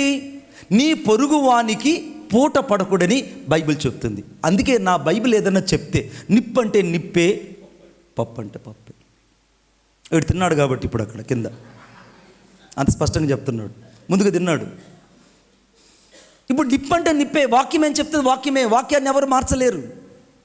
దానికి భిన్నంగా మేము ఏం చేసాం? దేవుని ప్రేమను చూపించాం. ఇప్పుడు ఏమైంది? హృదయం అంతా గాయాలు. మళ్ళా చెప్తున్నా లైవ్లో, ఎవరినైనా మీరు ఆడుకోండి, ఎవరితోనైనా మీరు ప్లే చేయండి, ఎవరినైనా మీరు చీట్ చేయండి, కానీ ప్రతిష్ఠించబడిన దైవజనుడు జోలికి వచ్చారో కోరాహు మిగలలేదు, దాతాను, అబీరాములు మిగలలేదు, సేవకులు తాకిన వాళ్ళు కూడా మిగలరు. స్తోత్రం చెప్పండి గట్టిగా, ఇంకా స్తోత్రం చెప్పండి. ఇటువంటి వాళ్ళు ఈ ప్రాంతాల్లో అక్కడక్కడ దాగి ఉండొచ్చేమో. ఈ రాత్రి దాతాను, అబీరాములు మారండి, కోరహులు మారండి. సంఘాల్లో సేవకులను ఏడిపించకండి. సేవకుడేమో యెహోవా స్వరూపమును నిదానించడానికి బతుకుతుంటే, సేవకుడేమో యెహోవా స్వరం వినడానికి ప్రతిష్ఠించుకుంటే, ఈ మనుషులు దానికి భిన్నంగా చేరి మోషేను బాధించినట్టే ఈ రాత్రి చాలామంది సేవకులు బాధిస్తున్నారు. దయచేసి మారండి. ఒకవేళ ఈ రాత్రి నువ్వు బోధల వల్ల మారకపోతే, బాధలు వస్తే నేను మార్చే వాళ్ళు ఎవరు ఉండరు. ఈ రాత్రి బోధల వల్ల నువ్వు మారకపోతే, నీకొచ్చిన బాధల వల్ల ఎవరు నిన్ను మార్చలేరు. ఒకరోజు ఒక సహోదరుడు నా దగ్గరకు వచ్చింది. ఆమె సౌదీ నుంచి వచ్చింది. సౌదీ నుంచి వచ్చినప్పుడు ఏం తెస్తారు? అక్కడి నుంచి మంచి మంచి బ్యాంగిల్స్, గోల్డ్ చైన్స్ తెస్తారు. తేరా ఇక్కడ ఎవరు సౌదీకి వెళ్ళరు. గుడ్. వెళ్ళినప్పుడు ఆమె నా దగ్గరకు వచ్చి వాళ్ళ అమ్మాయికి క్యాన్సర్ వచ్చింది. ఆ అమ్మాయికి నేనే సువార్త చెప్పాను, మార్మన్స్ గురించి చెప్పాను, బాప్తిసం ఇచ్చాను. ఆ అమ్మాయి క్యాన్సర్ గడ్డ ఎక్కడొచ్చిందంటే ఈ నోటి అంగిల్లో వచ్చింది. రోజు చీము రక్తం కారుతూనే ఉంటుంది. It will be completely the uncrushable of the tumour. అంత పెద్ద గడ్డ. ఆ గడ్డ వల్ల నీసు రక్తం రావడం వల్ల ఎవరు కూడా పక్కన కూర్చోలేరు. వారికి సువార్త చెప్పి వారికి ప్రార్థన చేసిన తర్వాత ఒకరోజు వాళ్ళు ఏకాంతంగా కూర్చొని ఉన్నారు మందిరంలో. నేను కూడా కూర్చొని వాళ్ళతో మాట్లాడుతూ అడిగాను, అమ్మా, నేను నీ కొరకు ప్రార్థన చేస్తుంటే పరిశుద్ధాత్మ దేవుడు నాతో ఒక మాట చెప్పాడు.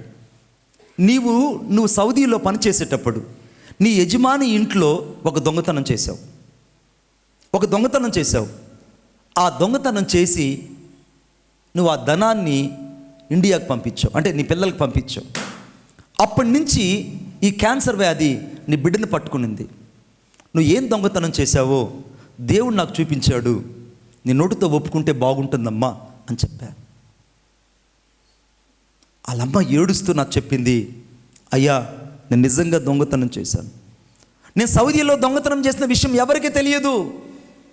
కానీ మీరు ప్రార్థిస్తున్నప్పుడు, పరిశుద్ధాత్మ చేత నింపబడినప్పుడు మీరు ప్రవచించారు. నేను నిజంగా దొంగతనం చేశాను. మా యజమానురాల దగ్గర ఓ పెద్ద లాకెట్ ఉంటే ఆ లాకెట్ని నేను దొంగిలించాను. అది ఇప్పుడు ఇండియన్ కరెన్సీలో దాదాపు 5 లక్షల రూపాయల లాకెట్.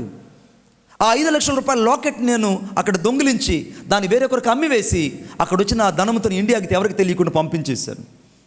ఇప్పుడు ఆ పంపించిన ప్రతిఫలమే నా బిడ్డకు క్యాన్సర్. ఇదే కారణం. మరలా చెప్తున్నాను, నువ్వు చేసింది, నువ్వు ఏమి విత్తుతావో అది కోస్తావు. నువ్వు నీ సంఘంలో సేవకునికి లోబడి ఉండు, సంఘ క్రమానికి లోబడి ఉండు, సేవను అర్థం చేసుకో, సేవకు సహకరించు. కానీ సేవకుని మాత్రం ఎప్పుడు బాధించుకు, వేధించుకు. అవి నీ క్షేమం కాదు.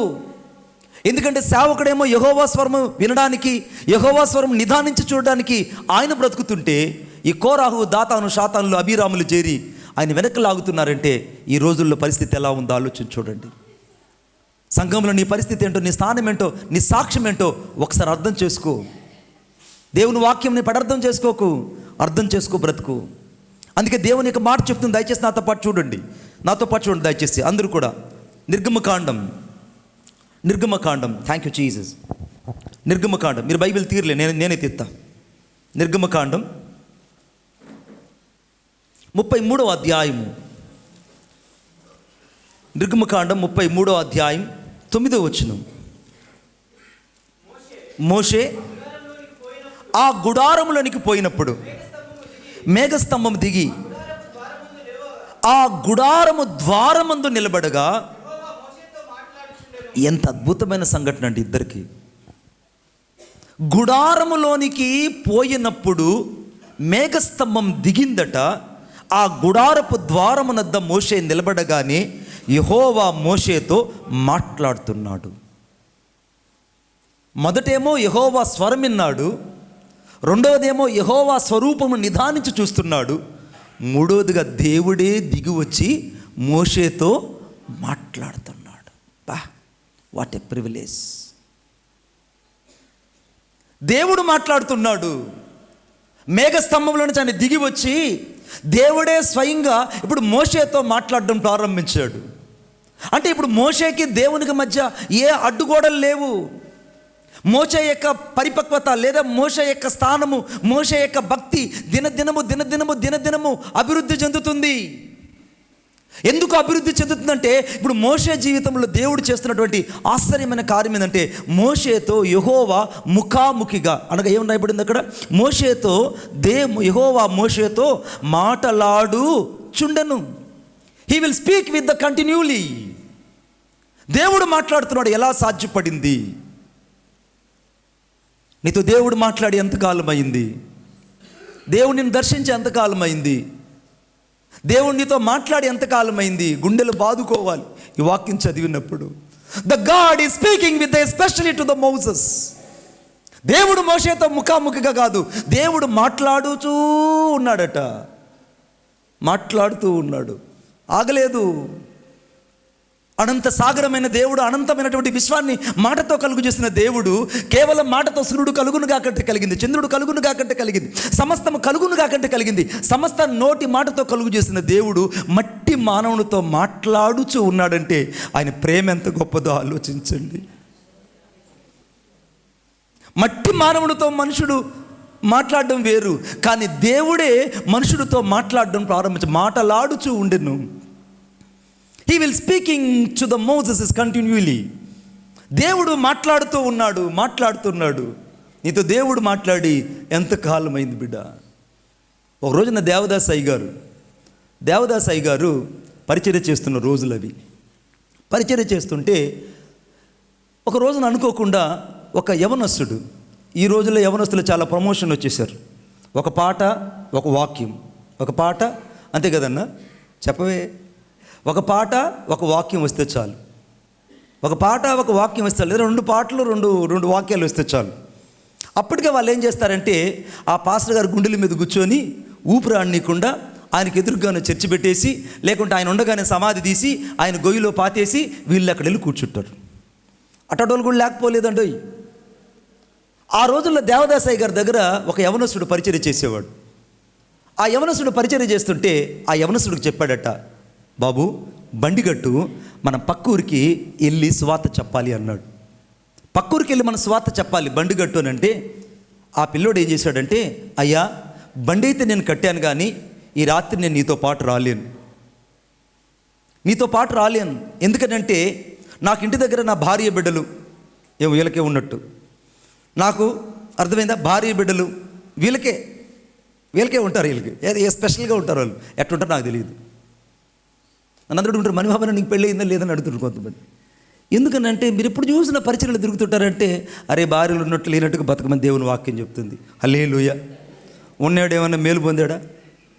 ఏమండి, ఉన్నాడేమన్నా మేలు పొందాడా? చెప్పండి, ఉండలేని మేలు పొందారా? నేను పెళ్లి చేసుకుని బాగుపడ్డాను వాళ్ళు ఎవరు చేస్తారు? చేతులు ఎత్తండి చూస్తారు. పెళ్లి చేసుకొని నేను బాగుపడ్డానయ్యా మణిబాబు గారు అనే వాళ్ళు చేతులు ఎత్తండి. పెళ్లికి ముందు వీడు పరుగులు ఎత్తుంటాడు. పెళ్లికి ముందు వీడికి అంతే పరమగీతాలే, ఎక్కడికి పోయినా ఎస్ఎంఎస్లు, ఫేస్బుక్లు అన్నీ వీడివే. పెళ్ళైన ఒక 3 నెలల తర్వాత వాడు పలకరిస్తే వాడు చెప్పేది ఏంటంటే, అంతా వ్యర్థం అన్నా, జీవితం అంతా శూన్యమన్నా, ఈ అనంత విశ్వంలో దేవుడు తప్ప ఎవరు. అప్పుడు చెప్పాం కదరా నీకు, అప్పుడు యేసయ్య గొప్పడని చెప్పాం కదా. చెప్పావు కానీ అన్నా కొంచెం లోతుగా చెప్పుంటే బాగుండు. అంటే వీడు గొయ్యిలో పడేదాకా వీడికి అర్థం కాల. అర్థమైందా నేను చెప్పేది? పెళ్ళిళ్ళు చేసుకోమని కాదమ్మా నా ఉద్దేశం.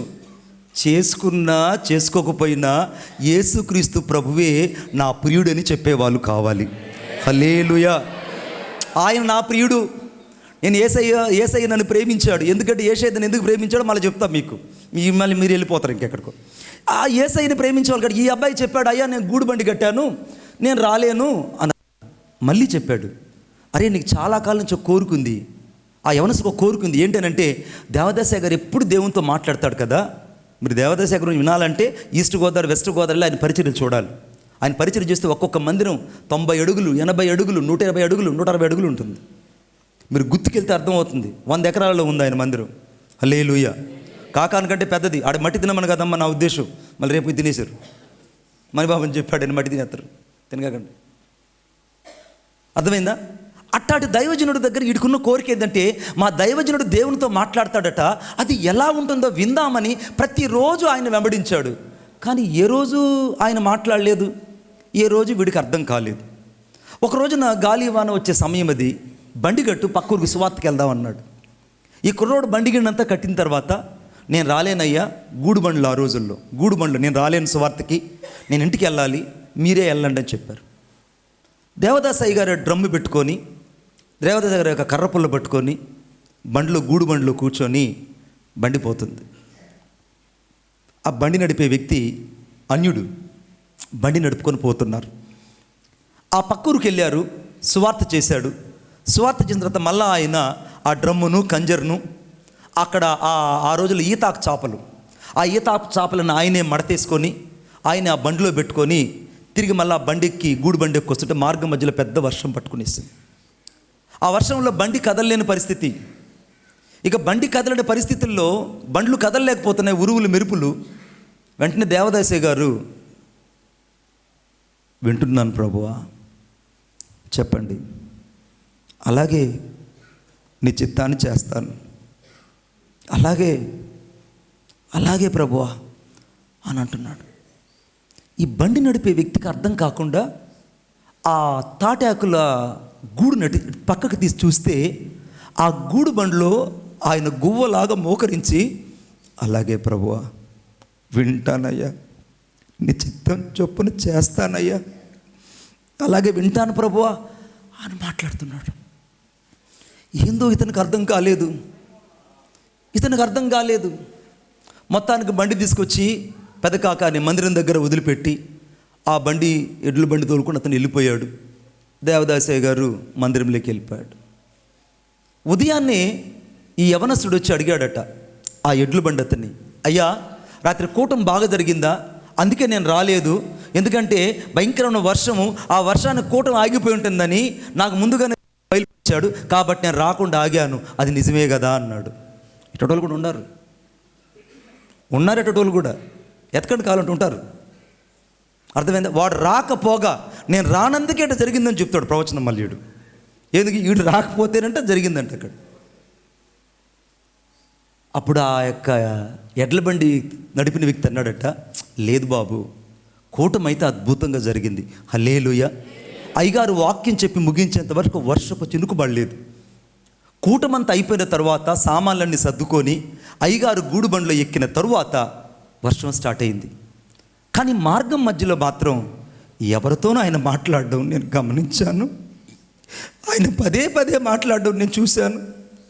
అలాగే ప్రభువా, నీ చిత్తం చొప్పున చేస్తానయ్యా, నేను వింటానయ్యా, నీ మాట చొప్పున నేను ఇంక చేయడానికి నా జీవితాన్ని అప్పగించుకుంటాను ప్రభువా అని పదే మాట్లాడడం నాకు ఆశ్చర్యం వేసింది. 2-3 సార్లు ఆ గూడు తలుపు తీసి చూస్తే ఆ గూడు తెర లోపల ఈయన మోకరించి ఎవరితో మాట్లాడుతున్నాడయ్యా, నా గుండెలు పగిలిపోయినాయ్యా అని అంటుంటే ఈ యవనస్తుడు ఇలిగిత్తి ఏడవడం ప్రారంభించాడు. అయ్యో, ఇన్ని సంవత్సరాలు నా దైవజనుడితో కలిసి నేను తిరిగానే, దేవునితో మాట్లాడడం ఎలాగో నేర్చుకుందామని, దేవునితో మాట్లాడడం ఎలాగో విని నేను చూడాలని ఎన్నో సంవత్సరాలు ఆశించి దైవజనుడితో తిరిగానే, నేను రానప్పుడే దేవుడితో మాట్లాడాడే. The one time it will be missing to the whole of the your service. నువ్వు దేవుని కోసం సమయాన్ని ఇవ్వకపోవడమే దేవుని స్వరాన్ని కోల్పోతావు. దేవుని కొరకు నీ సమర్పణ ఇవ్వకపోవడమే దేవుని యొక్క చిత్తాన్ని సంపూర్తిగా కోల్పోతావు. నువ్వు దేవునితో నడవలేకపోవడమే నీ జీవితంలో ఓటమికి, అపజయానికి కారణంగా మిగిలిపోతాయి. ఈ రాత్రి యెహోవా స్వరాన్ని వినేవాళ్ళు కావాలి. దేవుడు మాట్లాడుతుంటే విని ఆలకించే వాళ్ళు నా యేసయ్య కావాలి. కొట్టు చప్పట్లు గట్టిగా, యేసయ్య కావాలి. The God wants that people in this night. ఇది నూతన సంవత్సర ఆశీర్వాద కూటమిలో దేవుడు నీకు ఇస్తున్న గొప్ప ప్రత్యేకమైన ఒక అభిషేకం. It will B revolution through your life. ఒక నూతనమైన విధానాన్ని దేవుణ్ణి జీవితంలో ఉంచాలని కోరుకుంటున్నాడు. ఆ గుండెలు బాదుకున్నాడు ఆ కుర్రోడట. ఈ రాత్రి నేను దైవజనుడితో పోయి ఉంటే ఎంత బాగున్ను. చాలామందికి అర్థం కాని విషయం ఇదే. ఒక్క రాత్రి నువ్వు దేవునితో గడపకపోతే, ఒక్క గడియ దేవునితో గడపకపోతే, ఒక్క నిమిషం దేవునికి నీకు ఎడబాటు కలిగితే, ఆ సమయమే నువ్వు దేవుని స్వరాన్ని వినే సమయంగా మిస్ అయిపోతావు. You lost the voice of the God until your the last breath. దేవుని స్వరాన్ని వినకుండా పోతే అదే నీ జీవితానికి చివరి ముగింపు అవుతుందనే విషయం ఎవరికి అర్థమవుతుంది బిడ్డ? ఈ రాత్రి నీ జీవితంలో గ్రహించాల్సింది, దేవుడు మాట్లాడుచూ ఉన్నాడట మోషేతో. నీతో మాట్లాడి దేవుడు ఎంతకాలమైంది? నువ్వు దేవుని స్వరమిని ఎంతకాలమైంది? అసలు దేవుని స్వరూపాన్ని నిదానించి చూడడానికి ఎప్పుడైనా నీ జీవితాన్ని అప్పగించుకున్నావా? నేను వణుకుతూ భయం కలిగి మాట్లాడుతున్నా. దేవునికి ఇటువంటి వాళ్ళు కావాలి, దేవునికి ఇటువంటి సేవకులు కావాలి, ఇటువంటి విశ్వాసులు కావాలి. నీ జీవితంలో జై జీవితం కావాలి. నేను జై జీవితంలోకి వెళ్ళాలి, మోషేలాగా నేను జీవించాలంటే 3 ప్రిన్సిపల్ చెప్తా. 3 ప్రిన్సిపల్. మొదటి ప్రిన్సిపల్ నోటి 3 సూత్రాలు. మొదటి ప్రిన్సిపల్ హూరాలాబా షాందారాలాబా రీకారాబా. మొదటి పేతురు రాసిన పత్రిక 5వ అధ్యాయం 9వ వచనం. The first Peter chapter 5 verse 9. మొదటి పేతురు రాసిన పత్రిక 5వ అధ్యాయం 9వ వచనం. లోకమందున్న మీ సహోదరుల యందు ఈ విధములైన శ్రమలే నెరవేరుచున్నవని ఎరిగి విశ్వాసమందు స్థిరులై వారిని ఎదిరించుడి. తన నిత్య మహిమకు మిమ్మల్ని పిలిచిన సర్వకృపానిధిగా దేవుడు కొంచెము కాలం మిమ్మల్ని శ్రమపడిన పిమ్మట ఆయనే మిమ్మల్ని పూర్ణులుగా చేసి ఆయన బలపరచును అని రాయబడింది. గమనించండి, తన నిత్య మహిమకు మిమ్మల్ని పిలిచిన దేవుడు అని రాయబడింది. జయ జీవితంలోకి నువ్వు రావాలి, మోషేలాగా నేను జీవించాలి, మోషేలాగా నేను సేవ చేయాలని ఆశ నీకు ఉండడం మంచిదే. కానీ మోషేలాగా డెడికేటెడ్ అయ్యే వాళ్ళు దేవునికి కావాలి. ఆమేన్. మోషేలాగా దేవుని కోసం జీవించే వాళ్ళు దేవునికి కావాలి, దేవునికి కావాలి. అందుకే వాక్యంలో రాయబడింది అక్కడ ఏమనంటే విశ్వాసమందు స్థిరులై ఉండుడే అని రాయబడింది. ఆ మాట నోట్ చేసుకోండి.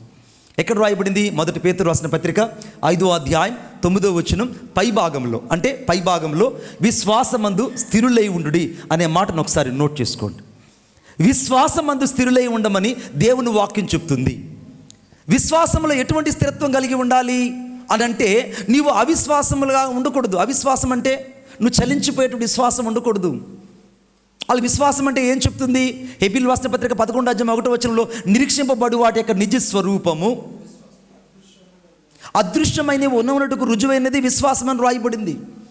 అదృశ్యమైనవి, కంటికి కనబడనివి కనబడుతున్నాయని చెప్పడమే విశ్వాసం. ఆమేన్. ఇప్పుడు ఇక్కడ ఈ యొక్క అల్టార్ దగ్గర నేను పాస్టర్ శామ్యుయల్ గారే ఉన్నాం అనుకుంటా. కానీ నేను అంటున్నాను, ఇక్కడ నేను పాస్టర్ శామ్యుయల్ గారు లేము. నేను చెయ్యే బోధ నాది కాదు, నన్ను పంపిన వాని బోధ. నాతో రికార్డెడ్గా చేసి మాట్లాడించి ప్లే చేపిస్తుంది పరిశుద్ధాత్మ దేవుడు. ఆమేన్. The everything has recorded in this message on those days. God has playing in this time to the evening. ఈ సాయంత్రం దేవుడు ఏం చేసి జస్ట్ ప్లే చేస్తున్నాడు అంటే నేను చేసే బోధ నాది కాదు, నన్ను పంపిన వానిది. ఆ బోధ ఎవరిదంటే సాక్షాత్తు నజరేయుడైన యేసుక్రీస్తు ప్రభు. ఇప్పుడు ఆయన మా మధ్య సంచరిస్తున్నాడు. ఆమేన్. ఇప్పుడు అదృశ్యమైన ఉన్నట్టుకు రుజువైన విశ్వాసములో కనబడని ఈ ప్రదేశంలో దేవుడు ఉన్నాడని నమ్మడమే విశ్వాసం. కొట్టటి చప్పట్ల గట్టిగా. దేవుడు ఉన్నాడని నమ్మడమే విశ్వాసం. అదృశ్యమైన ఉండడం నమ్మడమే విశ్వాసం. నీ పక్కనే యేసుక్రీస్తు ప్రభు వారు కూర్చొని ఉన్నారని నమ్మడమే విశ్వాసం. నీ ప్రక్కన దేవుడు ఒక మంచి స్నేహితుడుగా నీ ముందు నిలిచి ఉన్నాడని నమ్మడమే విశ్వాసం. అర్థమవుతుందని చెప్తుంది. యేసుక్రీస్తు ప్రభు లేని వాటిని ఉన్నట్టుగా పిలిచే దేవుడని అబ్రహాము షారాకు అర్థమైందట. అబ్రహాం వయసు 100 సంవత్సరాలు, షారా వయసు ఏమో 90 ఏళ్ళు. ఇద్దరికి ఇప్పుడు ఏమర్థమైందంటే ఆయన ఉన్నవాడు లేని వాటిని ఉన్నట్టుగా పిలిచేవాడు.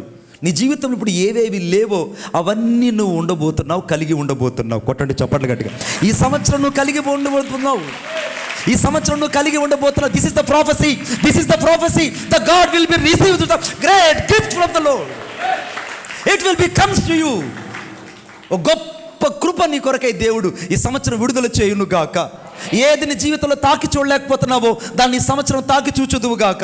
ఏది నీ జీవితంలో శూన్యంగా ఉందో ఈ శూన్యం ఇప్పుడు సమస్తం చేత నింపబడును గాక.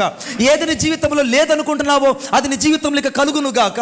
ఏది నీ జీవితంలో సమస్తము ఖాళీగా ఉందో ఇప్పుడు ఆ ఖాళీ అంత పరిశుద్ధాత్మ చేత నింపబడును గాక. It will be filled by the Holy Spirit in this night. తిరిగి అంతా దేవుని నింపైపోతున్నాడు. ఈ సమయంలో దేవుడు నీతో చెప్తున్న మాట ఏంటో తెలుసా? ఈ సమయంలో నీ ఖాళీ జీవితాన్ని దేవుడు నింపబోతున్నాడు. ఆమేన్. ఈ రాత్రి దేవుడు నీ శూన్యమైన జీవితాన్ని సమస్తముతో దేవుడు నింపివేయబోతున్నాడు. నీ జీవితంలో ప్రతి కొదువులు దేవుడు నూతనకరంగా మార్చబోతున్నాడు. నీ జీవితంలో ప్రతి లోటుని ఈ సంవత్సరం దేవుడు తీర్చబోతున్నాడు. గడిచిన 2025లో ఏదైతే దేవుని కోసం నువ్వు ప్రణాళిక కలిగి పరిచయం చేయలేకపోయావో ఈ 2026 సంవత్సరంలో ఒక ప్రత్యేకమైన విభిన్నతమైనటువంటి పరిచయం చేయడానికి పరిశుద్ధాత్మ దేవుడు నిన్ను చేయి పట్టి నడిపించబోతున్నాడు. ఎందుకంటే యెషయా గ్రంథం 41వ అధ్యాయం 10వ వచనంలో భయపడకము నీ కుడి చేయి పట్టుకుని చెప్పిన వాగ్దానం చేసిన దేవుడు. సంఖ్యాకాండం 11వ అధ్యాయం 23వ వచనంలో నా బాహుబలమైన తక్కువైంది, నా మాట నెరవేరడం లేదు, నీవు ఇప్పుడు చూస్తావని చెప్పిన దేవుడు. విశేషంగా సంఖ్యాకాండం అనగా 12వ అధ్యాయము 33వ వచనంలో దేవుడు చెప్పిన విశేషమైనటువంటి వాగ్దానపు ఫలాన్ని చూడబోతున్నావు ఈ సంవత్సరం. ఆమేన్. నువ్వు వాగ్దాన ఫలాన్ని చూడబోతున్నావు. వాగ్దానపు అభిషేకాన్ని చూడబోతున్నావు. వాగ్దానపు నిశ్చయతను చూడబోతున్నావు. ఏవి నీ జీవితంలో లేవో అవి నీ జీవితంలో చూచుదువుగాక. పక్కన వాళ్ళకి చెప్పండి, కైకట్టు ఉరుమారు సొల్లుంగమ్మా, కైకట్టు ఉరుమారు సొల్లుంగ. అంతేనా? కైకట్టు ఉరుమారు సొల్లుంగ. నేను ఎన్న సొల్లుంగదనా? ఏది నా జీవితంలో లేదో అది ఈ సంవత్సరము నేను తాకి చూడబోతున్నాను. నేను తాకి చూడబోతున్నాను. ఆమేన్. ఇంకొకసారి ఆమేన్ చెప్పండి.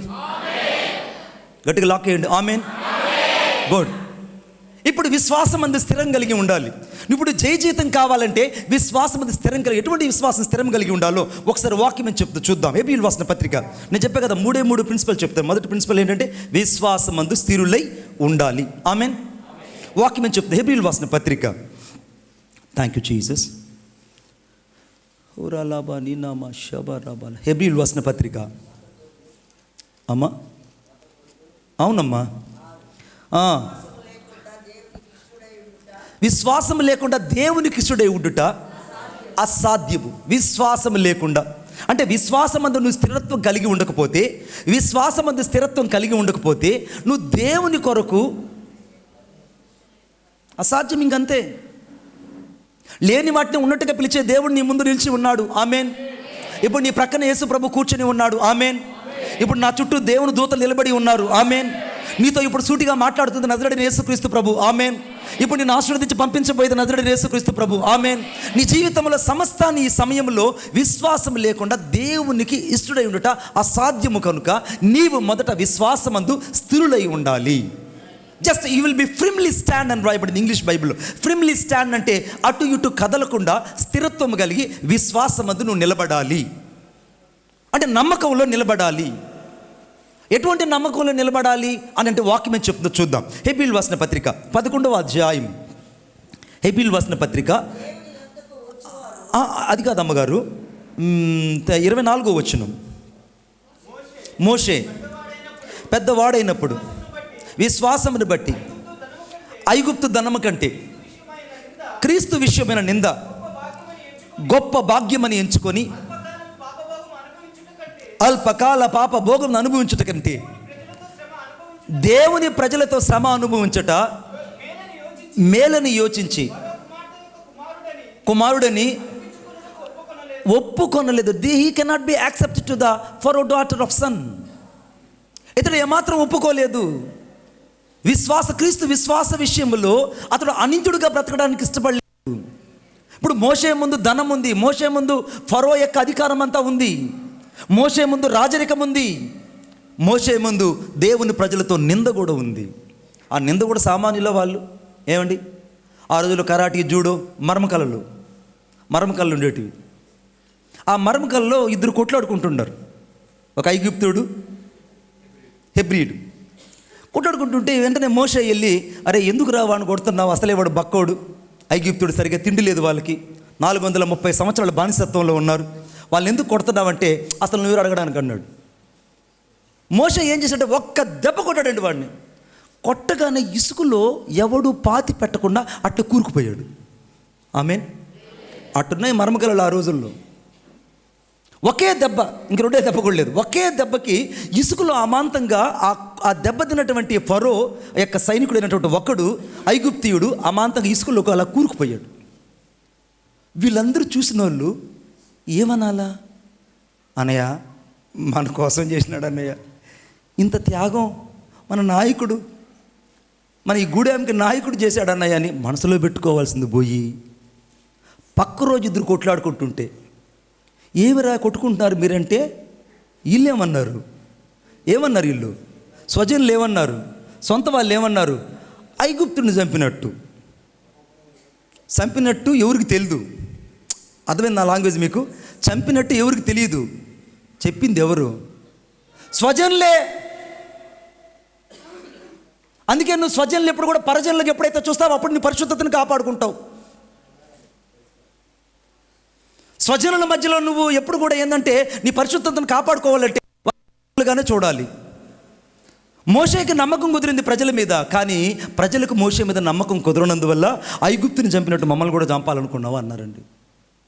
అప్పుడు దాకా ఫరోకి వినబడిన ఈ యొక్క వాయిస్, ఫరోకి వినబడినటువంటి విట్నెస్ ఎవరు పోయి అక్కడికి పోయి చెప్పారంటే మనోళ్ళే చెప్పారు. మన సంఘస్థులే చాలు మన గురించి చెడ్డగా చెప్పడానికి. అర్థమైందా?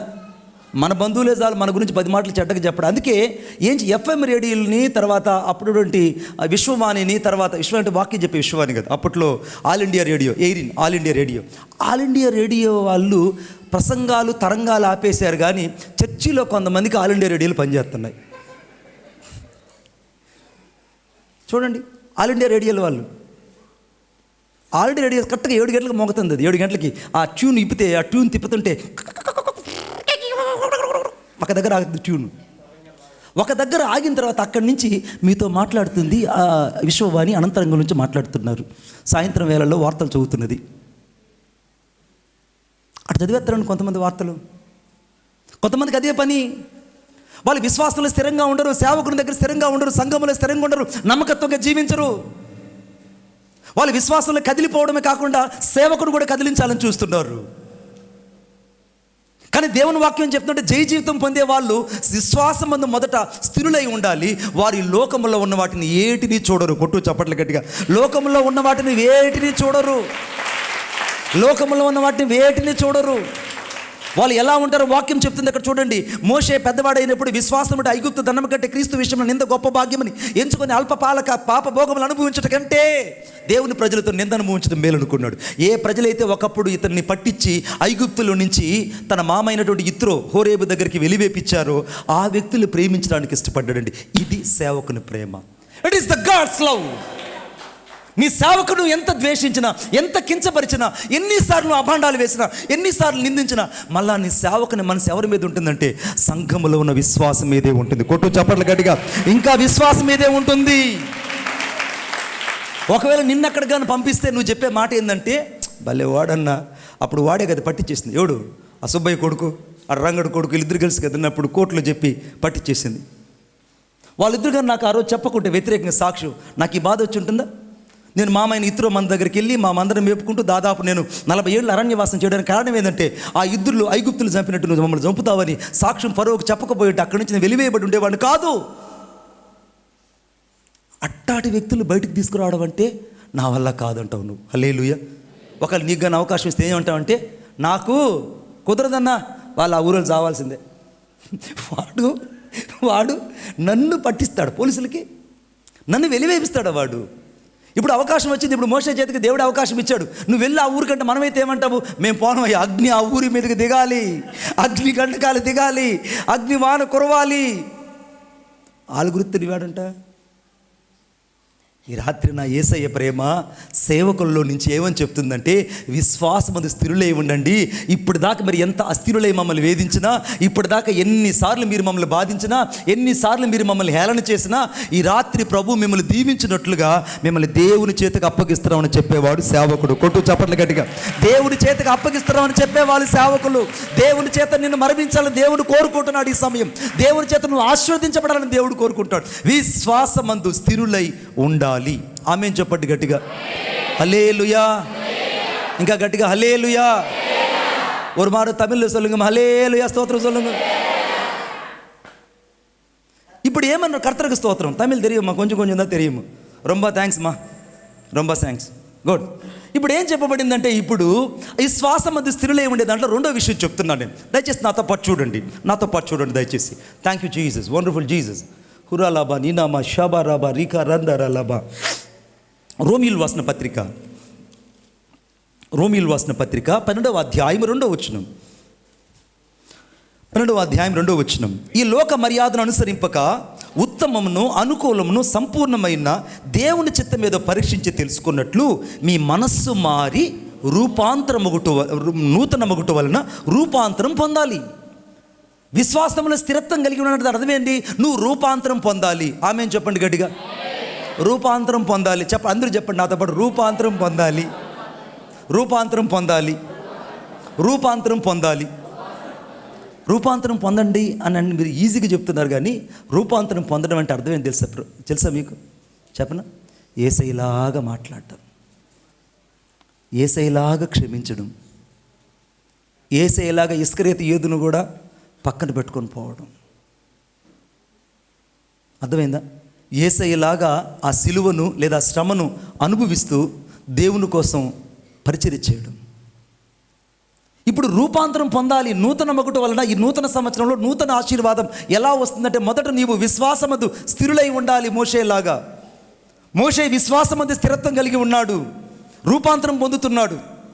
ఇప్పుడు ఆయన రూపాంతర ప్రక్రియలోకి వచ్చాడు. రూపాంతరం చెందడం అంటే, ఇప్పుడు నేనున్నట్టుగా పరలోకం నేను పోను, నన్ను పరలోకం తీసుకెళ్ళేవు, నిన్ను కొంతమంది అంటున్నారు, ప్రభువా నన్ను తీసేసుకోను ఆయన, నేను బాధపడలేకపోతున్నానయ్యా, నేను ఈ కోడలతో ఏగలేకపోతున్నానయ్యా, నా వల్ల కావట్లేదయ్యా. ఏమ్మా, ఇది నా ప్రార్థన నువ్వు చేసేది? అల్లుడితో ఏగలేకపోతున్నా, కోడలతో ఏగలేకపోతున్నా. కొంతమంది ఒకరోజు ఒక కుటుంబ ప్రార్థనకు నన్ను పిలిచారు. చాలా విచిత్రంగా ఉంటాయి సంఘటనలు ఇవి. కుటుంబ ప్రార్థనకు పిలిస్తే నేను రాకముందు కానీ కూటం ఆరంభించేస్తున్నారు. నేను అనుకున్నాను, ఎంత భక్తో వీళ్ళకి, కొత్త ప్రమోషన్ వస్తుంది భక్తులు, కొత్త బతికి ఎంత భక్తో. నేను రాకముందు కానీ కూటం ఆరంభించారంటే సేవకుడికి అంతమంది ఆనందం ఏముండే, రావడం ఇంక వర్తమానం చెప్పడం, వెళ్ళిపోవడం. హల్లెలూయా చెప్పరే, గుడ్.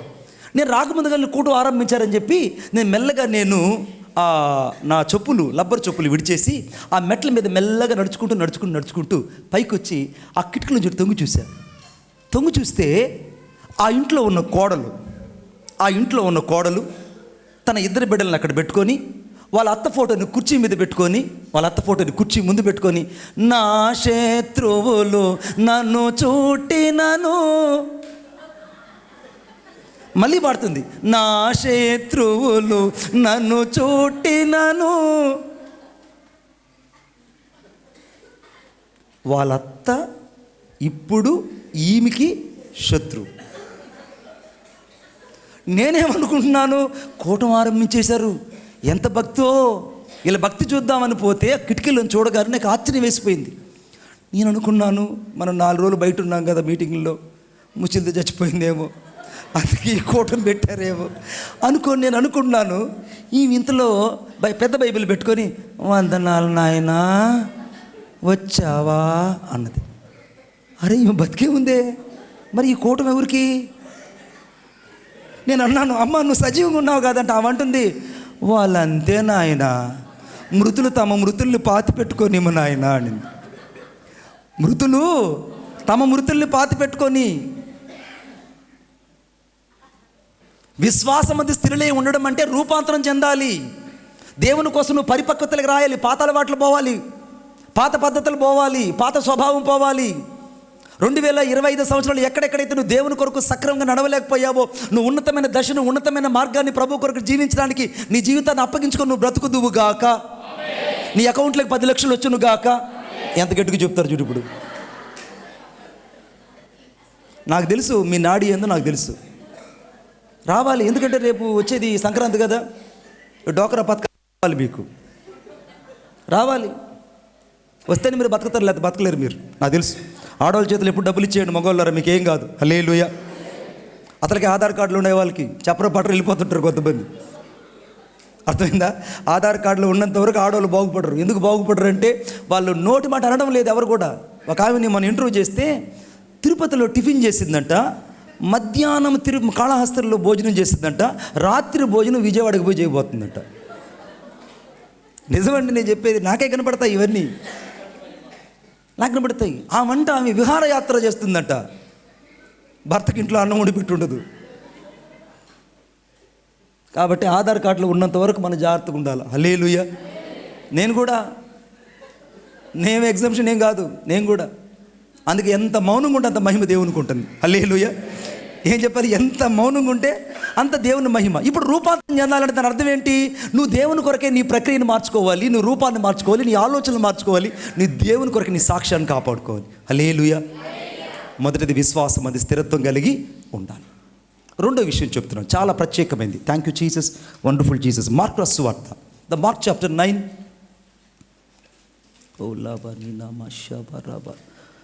మార్కు సువార్త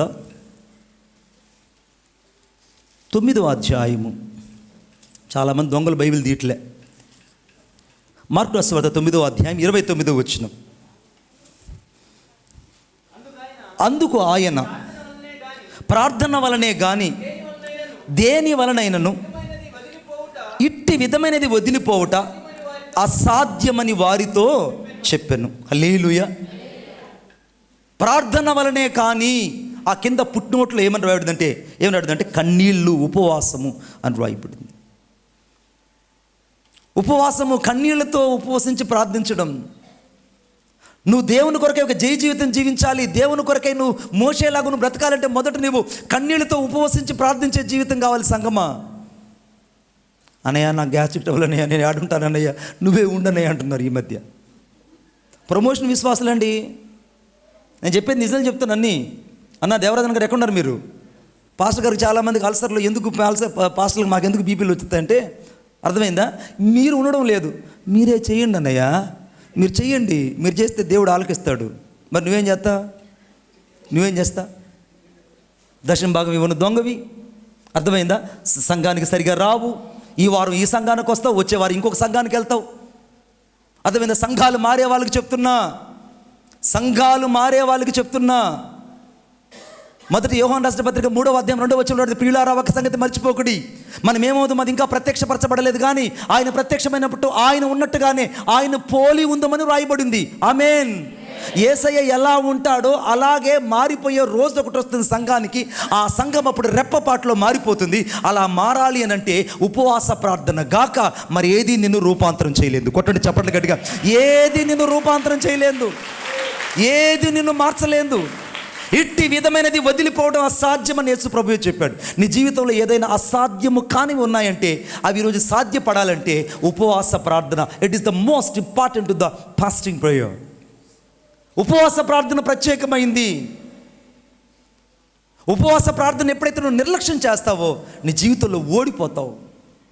నీ ఓటమి కారణం నీ మోకరించకపోవడమే. నీ యొక్క ఓటమి కారణము నీ జీవితంలో ఉపవసించకపోవడమే. నీ ఓటమి కారణం సంఘంలో ఉన్న సేవకుని అంటి పెట్టుకొని బతకకపోవడమే.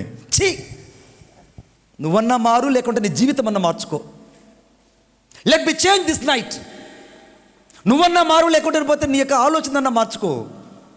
అందుకే వాక్యంలో పడింది, ఆయన ఉన్నప్పుడు, ఆయన ప్రత్యక్షమైనప్పుడు ఆయన ఉన్నట్టుగానే ఆయన పోలి ఉంటామంట. ఇప్పుడు యేసయ్యలాగా పోలి ఉన్న వాళ్ళు ఎంతమంది ఇక్కడ ఉన్నారు? ఒకవేళ యేసు క్రీస్తు ప్రభు మధ్యాకాశంలోకి వచ్చి కడబొరుధ్వని మోగగానే, ఆయన మధ్యాకాశం రాగానే కొంతమంది సేవకులు వెళ్ళిపోతారు. హల్లెలూయా. వదిలే సేవకులందరూ వెళ్ళిపోతారు. మళ్ళీ తిట్టుకుంటారు. వెళ్ళిపోయిన తర్వాత అందరు సేవకులంతా వెళ్ళిపోతారు. హల్లెలూయా. తర్వాత ఇక్కడ ఉన్నటువంటి సామ్యూయల్ గారు వెళ్ళిపోతారు. తర్వాత నేను వెళ్ళిపోతా. తర్వాత కొంతమంది పైన ఉన్న వాళ్ళు అక్కడక్కడ ఉన్నటువంటి అందరూ వెళ్ళిపోతారు. అందరూ వెళ్ళిపోయిన తర్వాత చర్చిలో ఎవరు ఉండరు. నువ్వే కూర్చోంటావు. చర్చిలో నువ్వే కూర్చొని ఉంటావు. అరే ఇప్పుడు దాకా ఉన్నటువంటి బ్రదర్ లేరు, ఇప్పుడు దాకా ఉన్న పాస్టర్ గారు లేరంటే వాళ్ళు రెప్పపాటులో మార్చబడ్డారు. కడబొరుధ్వని మోగింది, దేవుని రాకడ సమీపించింది. వారు దేవుని రాకడ శబ్దాన్ని విన్నారు. వినగానే వాళ్ళు అక్షయులు అనగా అక్షయతను ధరించుకొని అమ్మత్యం ధరించుకొని పరలోకం వెళ్ళిపోయారు. ఇప్పుడు ఎవరు మిగిలారు? గ్యాస్ట్రిక్ ట్రబుల్ వాళ్ళు మిగిలారు. ఎవరు మిగిలారు? ఇప్పుడు చర్చిలలో గ్యాస్ట్రిక్ ట్రబుల్ వాళ్ళు మిగులుతారు. చర్చికి రాకుండా ఉపవాసం ఉండకుండా ప్రార్థించుకుని ఉంటారే వాళ్ళందరూ తేలిపోతారు. అందుకే చాట ఆయన చేతిలో ఉంది. కొట్టండి చప్పట్లు గట్టిగా. చాట ఆయన చేతిలో ఉంది. చాట ఆయన చేత ఆయన కళ్యమును బాగా ఊడ్చి శుభ్రం చేసి ఆరని అగ్నితో పొట్టు కాల్చివేందని రాయబడింది. ఆరని అగ్నితో పొట్టు కాల్చడం ఎలాగో మీరు ఒకసారి మార్చి నెలలో ఈ కళ్యాణ దగ్గరకు వస్తే ఈ కళ్యంలో రైతు చూపిస్తాడు మీకు. హల్లెలూయా. చాట ఆయన చేతిలో ఉండదు. అన్నకు నవ్వుతున్నది బాగా. ఎందుకంటే చాట ఆయన చేతిలో ఉండి ఇలా పట్టుకొని ఇలా ఇలా ఇలా తూర్పాను పడుతుంటాడు. తూర్పును పడుతుంటే తరకలన్నీ ఎక్కడికి వెళ్ళిపోతాయి? పక్కకు బావు. ఆ చాట్లో ఉండి ఆనందిస్తుంటే లోపల మేము మంచి గింజలమే, మేము చర్చిలో ఉన్నాం, చర్చిలో పాటలు పాడతాం, మా పాస్టర్ గారు చాలా మంచోళ్ళు, లేదా మా పాస్టర్ గారు అద్భుతంగా ప్రసంగం చేస్తారు, మేము ఆ ప్రసంగం విని నేను కూడా ప్రసంగం చేస్తాను, మా పాస్టర్ గారి తర్వాత నేనే పాస్టర్ అని లోపల అనుకుంటుంటాడు. పాస్టర్ గారు పోవాలనుకుంటాడు, ఉండాలనుకుంటాడు నాకు తెలియదు. అయ్యగారు మీ గురించి కాదు నాయన, మీరు ఇంకా 100 ఏళ్ళు ఉందరుగాక. నేను చెప్పేది కొంతమంది ప్రమోషన్ వచ్చిన వాళ్ళ గురించి చెప్తున్నా. వాళ్ళు జరిగిన సంఘటన ఏంటంటే దేవుని యొక్క శక్తి వాళ్ళకి అర్థం కాదు. They shall not be understanding the word of God, what God say to us. దేవుడు మన ద్వారా ఏది చేయాలనుకుంటున్నాడో వాళ్ళకి అర్థం కాదు. వాళ్ళు రూపాంతరపరచడం అసాధ్యమని దేవుని వాక్యం చెప్తుంది. కొంతమంది స్వాభావికంగా దేవుని చేత వాళ్ళు ఏర్పరచబడిన వారు కానే కాదని దేవుని వాక్యం చెప్తుంది. అందుకే భ్రష్ట మనసుకు నేను వారిని అప్పగించానని రాయబడింది. ఈ రాత్రి నీవు నేను గ్రహించాల్సింది ఏంటంటే విశ్వాసంలో నీ జీవితంలో రెండవది ఏం చేయాలంటే నువ్వు రూపాంతరం చెందాలి, లేదా దేవుని కొరకు జీవితం జీవించాలంటే ఉపవాస ప్రార్థన కావాలి. ఆమేన్ చెప్పండి గట్టిగా. ఈ సంవత్సరం మనం ఎక్కువ ఉపవాసం ఉందుముగాక, ఎక్కువ ప్రార్థన చేయుదుముగాక, ఎక్కువ కన్నీళ్లతో ప్రభు పాదాలు పట్టుకొని విజ్ఞాపన యాచన కలిగి జీవించుదుముగాక. మనం చేసే ప్రార్థన పరలోకపు తలుపులు తెరుచునుగాక. పరలోకం తలుపులు తెరవాలంటే సామాన్య విషయం అండి, సామాన్య విషయం. భూలోకంలో ఎవరు పరలోకపు తలుపులు తెరవగలరంటే ఎవరైతే భూమి మీద ఉపవాసం ఉండి ప్రార్థిస్తారో వారికి మాత్రమే సమస్తము సాధ్యమవుతుంది. ఆమేన్. అందుకే యేసుక్రీస్తు ప్రభు చెప్పారు, ఇట్టి విధమైనది వదిలిపోవడం అసాధ్యం. ఏది నీ జీవితంలో అసాధ్యం అనుకుంటున్నావో, ఏది నీ జీవితంలో లేదనుకుంటున్నావో, ఏది నీ జీవితంలో జరగదనుకుంటున్నావో, ఈరోజు పరిశుద్ధాత్మ దేవుడు ప్రవచించి చెప్తున్నాడు, నీ జీవితంలో నువ్వు తాకి చూడలేని ఆశీర్వాదాన్ని ఈ రాత్రి నువ్వు పొందుకుందువుగాక. ఒక గొప్ప ఆశీర్వాదంతో నువ్వు వెలుదువుగాక. నీ ఒడిలో చక్కనైన కుమారుడు ఉంచబడునుగాక. నీ కుటుంబము, నీ వంశము ఆశీర్వదించబడునుగాక. వంశమే లేదనుకున్న నీకు దేవుడు వంశాభివృద్ధిని దయచేయునుగాక. It will be cleansed unto the blessing and abundantly it comes to the God. దేవుడు నీకు ఆశీర్వాదాన్ని ఇవ్వబోతున్నాడు. ఎందుకు ఆశీర్వాదం అంటే వాక్యంలో రాయబడింది, తన నామమును బట్టి ప్రార్థన చేయవారిలో సమూయేలు ఉంటుందని రాయబడింది. ఆమేన్ చెప్పండి గట్టిగా. తన నామమును బట్టి ఎవరైతే ప్రార్థన చేస్తారో వారిలో సమూయేలు ఉంటాడు. ఈరోజు ఎవరెవరైతే ప్రార్థన చేస్తున్నారో వారందరి జీవితాలలో దేవుడు సంతతి కలిగిన ఇల్లాలుగా, బిడ్డలు లేని వారికి బిడ్డలు దయచేయునుగాక. మగపిల్ల వాళ్ళనే దయచేయునుగాక. ఆ తర్వాత KTM బైక్ నువ్వు కొనుచ్చుదువుగాక. ఒప్పుకోడు. నిజం చెప్తున్నా, నేను అనుభవిస్తున్నా బాధ. మావాడు అప్పుడే KTM బైక్ కావాలంటాడు, ఊరు వెళ్ళాలంటాడు, 4th క్లాస్. అర్థమైందా? ఈ సమయంలో నువ్వేమని ప్రార్థించాలంటే, ప్రభువా నా పిల్లోడికి దగ్గర ఐశ్వర్యం నాకు ఏమని ప్రార్థించాలా? ఆమేన్ చెప్పండి గట్టిగా. నా కొడుకు దగ్గర ఆలోచనలు నాకు ఉండేటట్టుగా నన్ను ఆశీర్వదించు. ఆమేన్ చెప్పండి. ఎందుకంటే అమ్మ, మంచి అందమైన భార్యను చేసుకోవడం గొప్ప విషయం, కానీ అందమైన దానికి లిప్టిక్లు, పేస్టులు అవి కొనియడం గొప్ప విషయం. అవి కొనలేదనుకో ఆమె బొగ్గు అయిపోతుంది, నీ జీవితం అగ్గిపోతుంది. కాబట్టి నువ్వు మొదట తెచ్చుకునేటప్పుడు ఆలోచించాలి, రోజు ఈ అమ్మాయికి మన క్రీములు కొనియాలి, రోజు పేస్టులు కొనియాలి, రోజు లిప్టిక్లు కొనియాలి, ఇంకేం కొనియాలరా, మస్కరాలు కొనియాలి. చెప్పరే, తెలిసినా చెప్పరు వీళ్ళు, మీరు భయపడతారు ఇప్పుడు. తర్వాత ఇంకేందమ్మా, ఐబ్రోస్ కంటే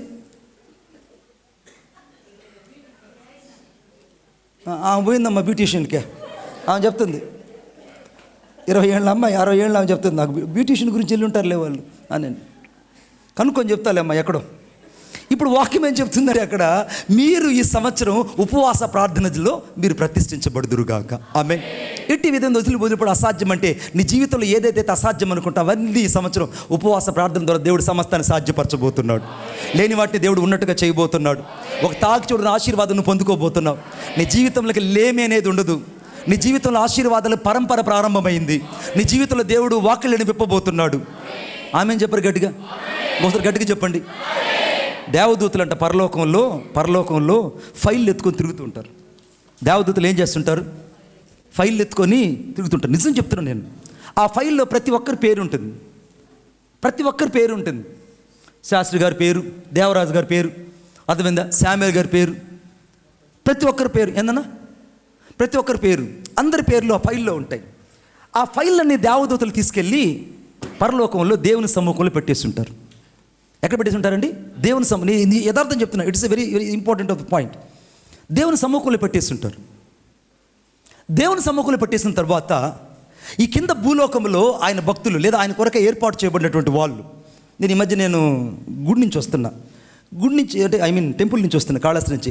భక్తులంతా ఎడం పక్కకు రావాలి, తొక్కులు ఆడుచుకోకూడదు, పిల్లలంతా పక్కకు రావాలి, పెద్ద భక్తులు అందరూ పక్కకు రావాలంటున్నారు. నేను బైక్ ఆపి వింటున్నా, ఎంత ఆనందంగా వింటున్నా. ఎందుకంటే నేను ఒకప్పుడు అంబస్య నారే భువన్ నస్య నకస్య నహావృష్టి అని చెప్పుకున్న వాళ్ళలో ప్రథముణ్ణి. ఇప్పుడు ఆ భక్తులన్న మాటలని ఆనందంతో అక్కడ ఆగిపోయా. ఎంత బాగున్నారు ఈ మాటలు, వీళ్ళు భక్తులు అంటున్నారు వీళ్ళు. కానీ అదే మన మందిరాల్లోకి వస్తే పరిశుద్ధులు అంటారు. కొట్టు చప్పట్లు గట్టిగా, పరిశుద్ధులు. మనం ఎవరంటే పరిశుద్ధులు, భక్తులు కాదు. 40 రోజులు మండలాలు వేసుకున్న భక్తులు కాదు మనం. ఆ జన్మాంతం మాలేసుకొని, ఆ జన్మాంతం దేవుని కొరకై సజీవ యాగంగా ప్రాణార్పంగా మన జీవితాలు బలిపీఠం పెట్టుకొని ప్రతిష్ఠ చేసుకొని సేవ చేస్తున్న వాళ్ళం మనం. పరిశుద్ధులము. ఆమేన్ చెప్పండి గట్టిగా. భక్తులు ఉంటారు, మారిపోతారు, పండగ మారిపోతారేమో, నేను చెప్పలేను. మనం ఎవరండి? పరిశుద్ధులు. హల్లెలూయా చెప్పండి గట్టిగా. క్రిస్మస్ కనపడే భక్తులు కాదమ్మో. చర్చిలో దాదాపు 52 వారాలు అంటే 52 వారాలు దేవుని కనపడేవాళ్ళు. 365 రోజులు దేవుని కనపడేవాళ్ళు. 8678 గంటలు దేవుని కనపడేవాళ్ళం. 4,283 అనగా నిమిషాలు దేవుని కొరకై ప్రతిష్ఠించబడిన వాళ్ళు దేవునికి కావాలి. It will B relation through your life. దేవునికి వీళ్ళు పరిశుద్ధులండి.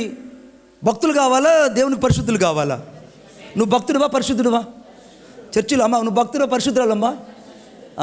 గుర్తుపెట్టుకో. ఎవరు చెప్పండి? మణిబాబు అని చెప్పాడు. చర్చికి రావడానికి చెప్పండి, అమ్మ నువ్వు భక్తుడివా లేకపోతే పరిశుద్ధులు అని అడుగు. అర్థమైందా? వాడు భక్తుడు అయితే రాడు, పరిశుద్ధుడే చర్చికి వస్తాడు. హల్లెలూయా చెప్పండి గట్టిగా. ఇప్పుడు ఎక్కడ ఆపా నేను?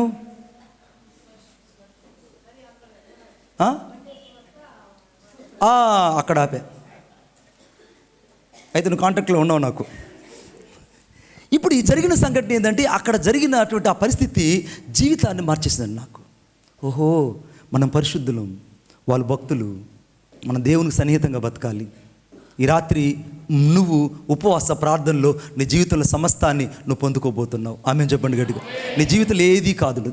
ఎక్కడ ఆపారంటే ఈ ఫైల్ దగ్గర ఆపా. నన్ను కన్ఫ్యూజ్ చేసావు నువ్వు.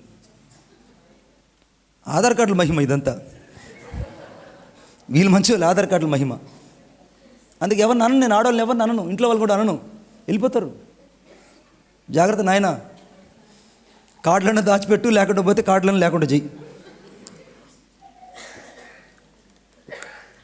కార్డు బ్లాక్ చేస్తే బోరింగ్ ఆడవాళ్ళు, ఏమో చెప్పలేము, కూడా వెళ్ళిపోతారు. ఆ బస్ కండక్టర్ రచ్చేసుకుంటారేమో. మేము ఆడవాళ్ళం, మాకు అది టికెట్లు ఇవ్వమని. పరలోకం టికెట్లు కొనుక్కోండి తల్లులారా, పరలోకం టికెట్లు కొనుక్కోండి. హల్లెలూయా. పరలోక బస్సు ఎక్కండి, మాకు నెమ్మదిగా ఉంటుంది. ఆ పరలోకం వైపు మీ ప్రయాణం సాగించండి, మాకు నెమ్మదిగా ఉంటుంది. పరలోక కొరకు ఆధార్ కార్డులు కొనుక్కోండి, మాకు నెమ్మదిగా ఉంటుంది. అర్థమైందా? ఇక్కడ తగాదాలు మాటలన్నీ మానుకోండి. ఈ ఫైళ్ళన్నీ అక్కడ దేవుడు తీసుకెళ్ళి పెట్టాడు. అందరి దగ్గర ఒక్కొక్క పేరు ఉంది. ప్రతి దాని మీద ఒక్కొక్క పేరు ఉంది, ప్రతి ఒక్కరి మీద పేరుంది. దేవదూతలు చెప్తారంట. ఏమని చెప్తారు దయచేసి చూడండి నాతో పాటు. కృపాసనము ఎదుట, అనుక వాక్యం ఏం చెప్తుందో, కృపాసనము ఎదుటకు మనము సమయోచితమైన సహాయము కొరకు ఆయన కృపాసనము ఎద్దుకు చేరుదమని రాయబడింది. సమయోచితమైన సహాయం కొరకు ఉపవాస ప్రార్థనలో, ప్రార్థన శక్తిలో నువ్వు ఆయన సహాయం కొరకు వెళ్ళాలి. ఇప్పుడు ఆయన సహాయం వెళ్ళగానే దేవదూతలు అంటారంట, ప్రభువా ఒక్కసారి శాస్త్రి గారి ఫైల్ చూడయ్యా, ఒక్కసారి శాస్త్రి గారి ఫైల్ చూడయ్యా. దేవుడు మౌనంగా ఉంటాడట. మళ్ళా తిరిగి ఒక 2 రోజుల తర్వాత మళ్ళా దేవదూత వచ్చి, అయ్యా నీ దాసుడు దేవరాజు గారు చాలా కాలం నుంచి ప్రార్థన చేస్తున్నాడయ్యా, ఒక్కసారి ఆ కింద ఫైల్ ఉంది, ఆ ఫైల్ ఒక్కసారి చూడయ్యా. అదిగో పలానా సేవకుడు చాలా కాలం నుంచి ఒక అంశం కొరకు ప్రార్థిస్తున్నాడు, ఆ అంశం నెరవేరకపోవడం వల్ల హృదయంలో మానని వేదన కలిగి ఉన్నాడు, ఒక్కసారి ఆయన ఫైలు ఒక్కసారి చూడయ్యా. Let the see one time to this file. ఒక్కసారి ఫైల్ చూడయ్యా అని అంటే ప్రభు అన్నాడట, తగిన సమయమందు నా కార్యమును నేను త్వరపెట్టబోతున్నాను. కొట్టు చప్పట్లు గట్టిగా. తగిన సమయమందు, the right time it will be comes on your life. ఈ రాత్రి తగిన సమయం అందు దేవుని జీవితంలో కార్యం చేయబోతున్నాడు. ఆ తగిన సమయం ఎప్పుడంటే, ఇప్పుడు అడుగునున్న నీ ఫైలు ఇప్పుడు పైకి దేవుడు తేబోతున్నాడు. కొట్టు చప్పట్లు గట్టిగా. అడుగునున్న నీ ఫైలు, ఎక్కడెక్కడైతే అడుగంటు పోయిందో నీ జీవితం, ఎక్కడెక్కడైతే ఎవరి కనబడినంత నిస్సాయితీలోకి వెళ్ళిపోయిందో, ఎక్కడైతే అడుగంటుకి వెళ్ళిపోయావో, అడుగులో ఉన్న నీ ఫైల్ని ఇప్పుడు బయటకు తీసుకొచ్చి దేవుడు ఇంకా పేజీని చదవబోతున్నాడు. కొట్టండి చప్పట్లు గట్టిగా. పేజీని చదవబోతున్నాడు. పేజీని చదవబోతున్నాడు. ఇక చదివిన వెంటనే దేవుని యొక్క వాక్యం ఏం చెప్తుందంటే, 6 పరిశుద్ధాత్మ వలన ముద్రించబడితే రాయబడింది. ఆమేన్. The God has sealed his to this Holy Spirit. దేవుడు పరిశుద్ధాత్మ చేత వారిని ముద్రించి బయటకు పంపిస్తాడట. ఇప్పుడు వాళ్ళ ఫైల్ ఇప్పుడు ఎవరి చేతికి వస్తుందంటే, ఆ దేవదూత తెచ్చి ఎవరెవరు ఫైళ్ళు వాళ్ళ చేతికి ఇప్పుడు సక్సెస్ అయ్యి తిరిగి రాబోతున్నాయి. కొట్టు చప్పట్లు గట్టిగా. నీ ఫైల్ నీ చేతికి రాబోతుంది. నీ జీవితంలో నీ ఫైల్ ఇంకా నీ చేతికి రాబోతుంది. ఇప్పుడు దాకా అడుగంటుకు పోయిన నీ ఫైలు ఈరోజు యేసుక్రీస్తు నామములో ఈ నూతన సంవత్సర ఆశీర్వాద కూటంలో నీ ఫైల్ ఇప్పుడు దేవుని చేతిలోకి వచ్చింది. ఇప్పుడు నిశ్చయంగా దేవుడు నీ జీవితాన్ని చదివాడు. నీ ఆశీర్వాదిస్తే మారిపోతుంది. నీ పరిస్థితులు మారిపోబోతున్నాయి. నీకు ఆరోగ్యం దేవుడు తిరిగి ఇవ్వబోతున్నాడు. నీ జీవితంలో కోల్పోయిన తిరిగి ఇవ్వబోతున్నాడు. నీ జీవితంలో ఏదైతే శూన్యమైన సమస్తాన్ని దేవుడు నింపబోతున్నాడు. నీ జీవితంలో ఖాళీ అయిన ప్రతి పేజీని ఆయన మహిమ కలిగిన అక్షరాలతో నింపబోతున్నాడు. The God will be filled that every the word your heart. దేవుడు తన మహిమ కలిగిన ఆత్మతో ఆయన ప్రతిదాన్ని ధర్మ విధులుగా, హెబ్రీయుల పత్రిక 10వ అధ్యాయం 10వ వచనం ప్రకారంగా ధర్మ విధుల్ని మనసులో దేవుడు వ్రాయునుగాక. ఇప్పుడు ఫైల్ అన్నీ ఇప్పుడు ఎవరి చేతికి వచ్చాయి? యేసయ్య చేతికి వచ్చాయి. అన్ని సంతకాలు పెట్టాడు. పోయేటప్పుడు మీ చేతికి ఇచ్చునుగాక. ఆమేన్ చెప్పండి గట్టిగా. భోజనానికి పోయి బల్లకాడ పెట్టేసి వెళ్ళదండి. భోజనాలు చేసేటప్పుడు బల్లకాడ పెట్టి పోవద్దండి. ఒకవేళ మీకు ఒక 5 లక్షల రూపాయల చెక్ మీకు శాంక్షన్ చేసి ఇచ్చారనుకోండి కలెక్టర్ గారు, వదులుతా భోజనానికి? వదులుతా అన్న చెప్పండి అన్న. అన్నీ చెప్పాలంటే నా వల్ల కదా. వదులుతారా? కోతి పట్టు, ఉడుం పట్టు, పిల్లి పట్టు. అర్థమైందా? కోతి పట్టు, పిల్లి పట్టు, ఉడుం పట్టు. మూడిట్లో ఏ పట్టు గొప్పది? అబ్బా ఏం చెప్పారండి బాబు? ఉడుం పట్టు గొప్పది. అదే ఉడుం పట్టిని తాడు కట్టి దాని పైకి ఎక్కించినప్పుడు అది కోట గుమ్మం ఎక్కెళ్తూ ఉంటుంది. ఆ పైన ఏదో మినుగురు పురుగును చూసినప్పుడు అంటుంది, ఆనించి అడుగు కింద పడిపోతాడు. ఉడుం పట్టు గొప్పది కాదు, కింద పడి చేస్తారు జనాలు దాన్ని నమ్ముకొని పోయిన వాళ్ళు.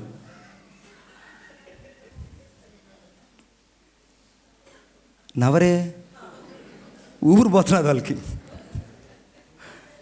ఉడుం పట్టు గొప్పది కాదు. కోతి పట్టు చూసారా పిల్లల్ని ఎంత చక్కగా చూస్తుందండి. బస్ స్టాండ్లో వదలదు, బజార్లో వదలదు. అర్థమైందా? ఒకసారి కోతి గారు పట్టుకునిందంటే వదలదు. కానీ అదే కోతి కొబ్బరి చిప్పి చూడండి, బెడ్ ఇసురాడు పడుతుంది. బెడ్ని ఇసురాడు పడేసి కోతి కొబ్బరి చిప్పి ఎక్కుతుంటుంది. కోతి పట్టు కూడా మంచి పట్టు కాదు. నిజం చెప్తున్నా. పిల్లి పట్టుంది చూసావా, 7 ఇండ్లు పిల్లి మారిపోతున్నా ఆ పట్టును మాత్రం విడిచిపెట్టదు. కొట్టండి చప్పట్లు గట్టిగా. ఈరోజు నీ విశ్వాసం అనే జీవితంలో దేవుడిచ్చే ప్రతి ఆశీర్వాదాన్ని నువ్వు ఎలా పట్టుకొని పోవాలంటే అలా పట్టుకొని పోవాలి. ఆమేన్. ఇప్పుడు ఆశీర్వాద ఫైల్ సంతకం అయిపోయింది. ఆమేన్. దేవుడు నీ ప్రార్థన దేవుడు విన్నాడు ఈరోజు. ఆమేన్. నీకు ఆశీర్వాదాల పరంపర స్టార్ట్ అయింది. ఆమేన్. నీ జీవితంలో ప్రతి శోధన తొలగిపోయింది. ఆమేన్. ప్రతి తలుపు నీ కొరకు తెరవబడింది. ఆమేన్. నీ జీవితంలో ప్రతి అడ్డంకులు తొలగిపోయాయి. ఆమేన్. ప్రతి ఇతర తలుపులు విరగొట్టబడ్డాయి. ఆమేన్. ప్రతి మెట్ట ప్రతి పల్లము పూడ్చబడింది. ఆమేన్. ప్రతి కరుకురాలు సమంగా చేయబడ్డాయి. ఆమేన్. ప్రతి తలుపులు నీ ఎదుట తెరవబడ్డాయి. ఆమేన్. కొట్టు చప్పట్లు గట్టిగా. దేవుడు నీ కొరకై తలుపు తెరిచాడు. The God will be open the door in this night. It will be open. It will be open. It will be open in this night. దేవుడు నీ కొరకే తలుపు తెరిచాడు. ఇప్పుడు జై జీవితానికి మొదటిదేమో విశ్వాసంలో స్థిరులై ఉండాలి. రెండవది ప్రార్థన ఉపవాసంలో స్థిరత్వం కలిగి ఉండాలి. ఆమేన్ చెప్పండి గట్టిగా. మూడవది ఈ మాట చదువుకుని ప్రార్థన చేసుకుందాం. ఈ మాట చదువుకుండా వచ్చేసారి చూడు చూసుకుందామా. నా భాష మీకు అర్థం కాదు. ఇక్కడికి ఆపేసేసి ఈసారి మళ్ళీ సామేలు గారు పిలిస్తే అప్పుడు వచ్చి ఆ వాక్యం చెప్తా. అది బాగుందా? ఎందుకన్నా చెప్పేనా వెళ్తాం అనేది బాగుందా? ఆసక్తి ఉన్న హల్లెలూయా చెప్పండి. ఆకలిన వాళ్ళు హల్లెలూయా చెప్పండి. అదిగో సగం మంది పైలు తేలేరు. గ్యాస్ట్రిక్ ప్రాబ్లం వాళ్ళకి ఏం చేయలేము. వాళ్ళకి గ్యాస్ట్రిక్ ట్రబుల్ ఎక్కువైపోయినాయి. టైంకి నిద్రపోతే కదా సెల్ ఫోన్లో చూసి. మొదటి యోహాను రాసిన పత్రిక,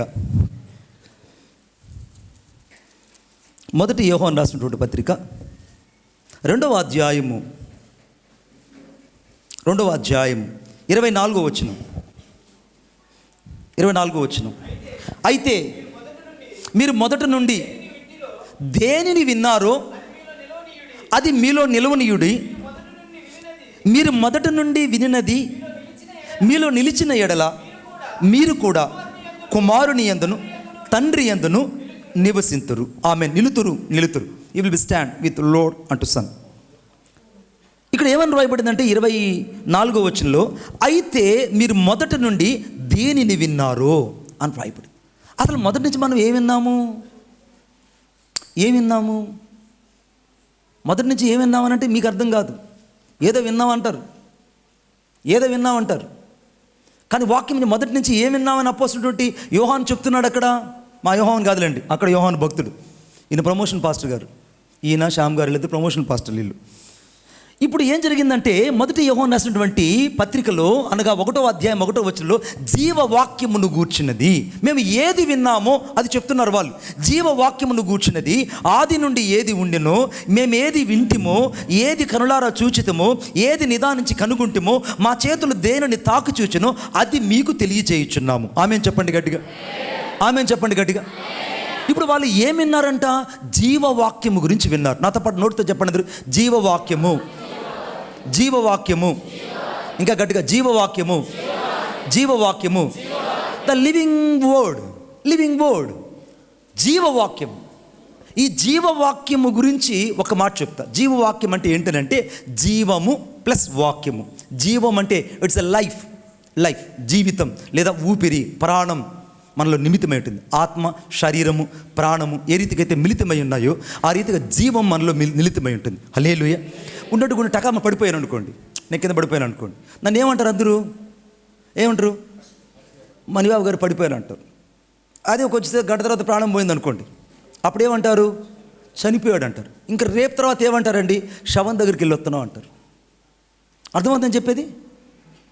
పడిపోయినప్పుడు ఒక్కడే, చచ్చినప్పుడు ఒక్కడే, అక్కడ బరియల్ గ్రౌండ్ కూడా ఒక్కడే, కానీ పేర్లు మారాయా లేదా?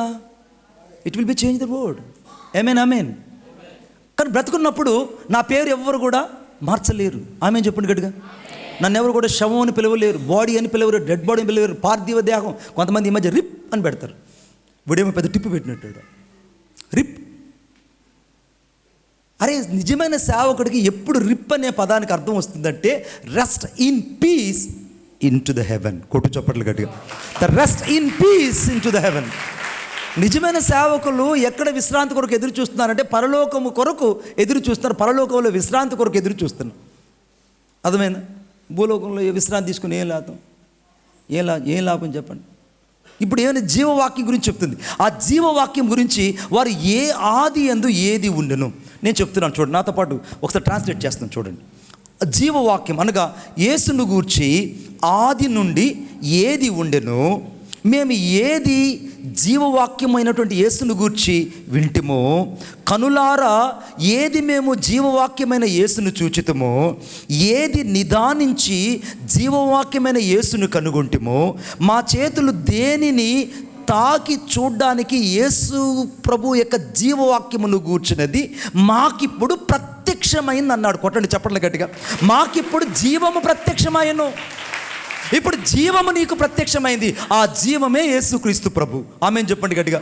ఇప్పుడు ఆ జీవం ఎవరు? యేసుక్రీస్తు ప్రభు. అందుకే నేనే మార్గము. ఎంత బాగా చెప్తారు. ఆ జీవం లేకపోతే నువ్వు లేవు.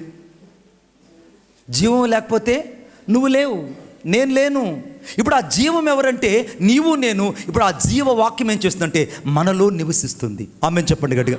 ఇప్పుడు ఈ వాక్యము నువ్వులో ఎప్పుడైతే నివసిస్తుందో అప్పుడు నువ్వు జయ జీవితంలోకి వెళ్ళగలవు. హల్లెలూయా. ఇప్పుడు వాక్యమైన దేవుడు మోషేలో సమృద్ధిగా నివసిస్తున్నాడు. 40 సంవత్సరాలు ఫరోలో అనగా ఐగుప్తు దేశంలో నివసించాడు. 40 సంవత్సరాలు ఆయన హోరేబులో నివసించాడు, అనగా అరణ్యంలో నివసించాడు. 40 సంవత్సరాలు ఇశ్రాయేలుని కానానికి నడిపించాడు. నడిపించినంత కాలము వాక్యమైన దేవునితో సహవాసము మోషే చేశాడు. He always and fellow with the God. అందుకే మొదటి కొరింథీ పత్రిక 10వ అధ్యాయంలో రాయబడింది, అనగా ఆ చీల్చబడిన బండ అనగా వెంబడించిన బండలోనిది మేము త్రాగాము అని రాయబడింది. ఆ వెంబడించిన బండ ఎవరంటే సాక్షాత్తు యేసుక్రీస్తు ప్రభు. పరలోకం నుండి దిగి వచ్చిన ఆ మన్నా ఎవరో కాదు, సాక్షాత్తు యేసుక్రీస్తు ప్రభు. మేఘస్తంభంగా కనబడినప్పుడు ఆ మేఘస్తంభం ఎవరో కాదు, సాక్షాత్తు యేసుక్రీస్తు ప్రభు. అగ్నిస్తంభంగా కనబడినప్పుడు అనగా దహించు అగ్ని అయినాడు, మనం ప్రీతికరమైన సేవ చేయదమని హెబ్రీయుల రాసిన పత్రిక 12వ అధ్యాయం చివరి వచనంలో చెప్పబడినట్టు ఆ దహించు అగ్ని అయిన మేఘం ఎవరో కాదు, సాక్షాత్తు యేసుక్రీస్తు ప్రభు. ఇశ్రాయేలు ముందు అనగా వాగ్దానం చేయబడిన భూమి ఎవరంటే సాక్షాత్తు యేసుక్రీస్తు ప్రభు. ఇశ్రాయేలు కంటికి కనబడకనే నిర్గమకాండం, సంఖ్యాకాండం, లేవియకాండం, ద్వితీయోపదేశకాండంలో యేసుక్రీస్తు ప్రభు జీవవాక్యంగా సంచరించాడు. ఒప్పున చెప్పలు కూడా గట్టిగా, జీవవాక్యంగా సంచరించాడు. ద వాక్యమైన యేసుక్రీస్తు ప్రభు అక్కడ వారితో సంచరించినట్టే ఈ రాత్రి నీతో నాతో సంచరించును గాక. ఇప్పుడు జీవవాక్యం దేన్ని విన్నామో, ఏది నిదానం చూచామో, ఏది కనుగొన్నామో, ఏది తాకామో, ఇప్పుడు ఆ వాక్యం ఎవరిలో ఉండాలంట? మనలో నివసించాలి. ఆమేన్ చెప్పండి గట్టిగా. వాక్యం ఎవరిలో ఉండాలి? వాక్యం ఎవరిలో ఉండాలి? వాక్యం ఎవరిలో ఉండాలి? మనలో ఉండాలి. వాక్యం ఎంత లోతుగా నీలో ఉంటుందో, వాక్యం ఎంత బలంగా ఉంటుందో, వాక్యమైన దేవునితో సహవాసం ఎంత ఉంటుందో, వాక్యమైన దేవునితో నీ సహవాసం సంబంధం ఎంత అద్భుతంగా ఉంటుందో అంత అద్భుతంగా దేవుడిని రూపకల్పన చేయడం ప్రారంభిస్తాడు. ఆమేన్. హల్లెలూయా, హల్లెలూయా. వాక్యం ఏం చెప్తుందో చూద్దాం దయచేసి నాతో పాటు. యోహాను సువార్త అనగా 2వ అధ్యాయం ఈ మాట చదువుకుని ప్రార్థన చేసుకుందాం. 24వ వచనం. అయితే మీరు మొదటి నుండి దేనిని విన్నారు అంటే మొదటి నుండి ఏ జీవవాక్యమును గురించి విన్నారో ఆ జీవవాక్యం మీలో నిలువనీయుడి. మీరు మొదటి నుండి ఆ వినినటువంటి జీవవాక్యము మీలో నిలిచిన ఎడల మీరు కూడా కుమారుడైన యేసుక్రీస్తుతోనూ తండ్రి అయినటువంటి దేవునితోనూ నిలుతురు. హల్లెలూయా. ఇప్పుడు ఎవరితో నిలుస్తాం మనము? కుమారుడైనటువంటి యేసుక్రీస్తు ప్రభువుతో నిలుస్తాం. జీవవాక్యమును మనం వింటే, జీవవాక్యం చేత పట్టుకుంటే, జీవవాక్యము సమృద్ధిగా మనలో నివసిస్తే అద్భుతం మాట చెప్తాను నేను. ఎక్కడ మీటింగ్స్ పెట్టినా అక్కడ ఇశ్రాయేల్లో వచ్చి చక్కగా పరిచయం చేసేవాడు. అప్పుడు లేండి, పెళ్లి కాకపోయినప్పుడు. ఎప్పుడు నేను చెప్పేది పెళ్లి కాకపోయినప్పుడు. నేను రాత్రి 12 అయినా 1 గంట అయినా పాపం బిడ్డ అక్కడే ఉండి పరిచయం చేసి అవన్నీ మళ్ళీ క్యారీ ఆన్ చేసి సెకండ్ డేకి మళ్ళీ రెడీ చేసేవాడు. నేను భోజనం చేసేదాకా అక్కడే ఉండేవాడు. నేను అనుకున్నా ఎంత సమర్పణ రా వీడికి, ఇశ్రాయేలు యాకోబు ఇశ్రాయేలు అయిపోయాడని ఎంతో ఆనందించా. సరిగ్గా ఒక 3 ఏళ్ళ తర్వాత, బాగా గుర్తుంది నాకు ఆ యొక్క చెడ్డ దినాలు, 3 ఏళ్ళ తర్వాత పరిగెత్తుకుని నా దగ్గరకు వచ్చి నాకు పెళ్ళినా అన్నాడు. నాకు పెళ్ళి అయిపోయింది కథ. ఇంకొండడు, నేను చూసిన ఇశ్రాయేలుకి నాకు కనబడడు, ఇంకా ఈడు ఆనందంగా ఉండలేడంటే శాపాలు కాదు నాయన, పరిచర్యలో ఇంకా ఆనందంగా పరిగెత్తలేడు. ఫోన్ చేయగానే ఏమండి ఎక్కడున్నావు, వచ్చేస్తున్నా ఉండు. ఏమండి పిల్లవాడు ఎడుతున్నాడు, వస్తున్నా ఆగు. ఆ రోజుల్లో ఇశ్రాయేలు సమర్పణ చూసి దేవుడు ఆ బిడ్డని అంచెలంచెలుగా ఆశీర్వదించాడు. హల్లెలూయా. ఈ మధ్య మీటింగ్ పెడితే ఆ మీటింగ్లో ఇజ్రాయేల్ కనపడలా. నేను అడిగా ఆ అసిస్టెంట్లు పెట్టేస్తున్నాడు మావాడు. అడిగా, అరే మా ఇజ్రాయేల్ని చూసి చాలా కాలం అయిందిరా, ఈ అడగబోడురా, వాడు అడగనుంటే చెప్పాడురా బాబు అంటే, అన్న ఇంకొక దగ్గర పోయాళ్లే అన్నాడు. మరి నువ్వెవరు అంటే నన్ను అసిస్టెంట్కి పంపించాడు అన్నాడు. నాకు ఒక మాట చెప్పాడు, రే మణిబాబు అన్న వాక్యం అయ్యేదాకా మిక్సర్ దగ్గర నుంచి లేగాకు. హల్లెలూయా. ఆయనకి ప్రతిదీ తెలుసు. He is the extraordinary sound system operator అతను. కాబట్టి నువ్వు చాలా జాగ్రత్తరా, నేను వెళ్ళాల్సింది, నేను రాలేను, దయచేసి నువ్వు చేయి అన్నాడు. వాడికి చెప్పాను, నువ్వు చేయలేవరా, ఇజ్రాయేల్ వస్తేనే చేస్తాడని చెప్పాను. హల్లెలూయా.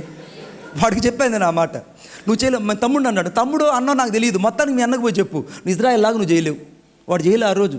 ఇంకా ఈడే మా అబ్బాయి ఉన్నాడు రాజు, ఆ రోజులో ఆపరేటింగ్ పెట్టాడుగా, నీకు సౌండ్ వచ్చిందా రాలా. ఎందుకంటే సమర్పణ కలిగిన వాడే సమర్పించుకొని సేవ చేయగలడు. కొట్టడు చప్పట్లు గట్టిగా. మళ్ళా తిరిగి ఇజ్రాయేల్ మన మధ్యకు వచ్చినందుకు హల్లెలూయా, గుడ్లూరు వచ్చి చూడగలిగినందుకు హల్లెలూయా. కాబట్టి నాయన ఈ రాత్రి దేవుడు మీతో నాకు చెప్తుంటే మనము జీవవాక్యాన్ని గట్టిగా చేతపట్టుకో, లేచి నిలబడతాం. యెహోవా స్వరమును నిదానించి మోషే విన్నాడు, ఆయన స్వరూపాన్ని నిదానించి చూచాడు. మూడవదిగా యెహోవాయే అతనితో ముఖాముఖిగా మాట్లాడడానికి అతను 3 నిబంధనలు చేశాడు. విశ్వాసం అది స్థిరులై ఉన్నాడు. రెండవది ఉపవాస ప్రార్థన ద్వారా స్థిరత్వం కలిగి ఉన్నాడు. అంతకంటే ఎక్కువగా తన జీవితంలో దేవుని కొరకై ప్రతిష్ఠించుకున్నాడు. Thank you Lord, thank you Jesus, thank you Lord. అందరం ఒకసారి ఆకాశం వైపు చేతులు పైకెద్దాం. ప్రభువా నీకు వందనాలు. ఈ రాత్రి మీరు నాతో మాట్లాడినందులకై స్తోత్రాలు. లేదా ఈ రాత్రి ప్రభువా మమ్మల్ని దర్శించండి. ఈ రాత్రి మా జీవితాలలో ఒక ప్రత్యక్షతను దయచేయండి. The Lord it will be makes to the everything in this night. హూరా లాబా నీనామా షాబా రాబా లీకా రాదరలబా. ఈ రాత్రి ఒక ప్రత్యేకమైన అభిషేకం నీ మీదకి రాబోతుంది. Such a revolution it will be started to your life. ఈ రాత్రి ఒక ప్రత్యేకమైన అభిషేకం చేత నింపబడబోతున్నావు. అభిషేకం చేత నువ్వు నింపబడబోతున్నావు. హూరానామా షాదారాలాబా రిబాలాబా. దేని కొరకైతే నువ్వు ఎదురు చూచావో ఈ రాత్రి దేవుడు దాన్ని తాకి చూచినట్లుగా దేవుని జీవితంలో అద్భుతాన్ని చేయబోతున్నాడు. ఏది నీ జీవితంలో నిదానించి చూడలేకపోయావో ఈ రాత్రి నిదానించి చూడబోతున్నావు. ప్రభువా నీకు వందనాలు చెల్లిస్తున్నాను. ఈ రాత్రి ప్రభువా ప్రతి ఒక్కరిని మీరు దర్శించండి. నీ బలమైన అభిషేకం చేత నింపండి, మీ ఆత్మాభిషేకం చేత నింపండి. ప్రతి ఒక్కరిని ప్రభువా నీ కొరకై అగ్నివలె మండించమని కోరుకుంటున్నాను. ఓ రాబా నీ నామా షాబా రాబా లాబా దూరి లాబా నీ నామా షాబా రాబా రికా రాదలబా. ఈ రాత్రి నీ ఫైల్ ఇంకా దేవుని చేతిలోకి రాబోతుంది. Your file it will be comes to the hand of God.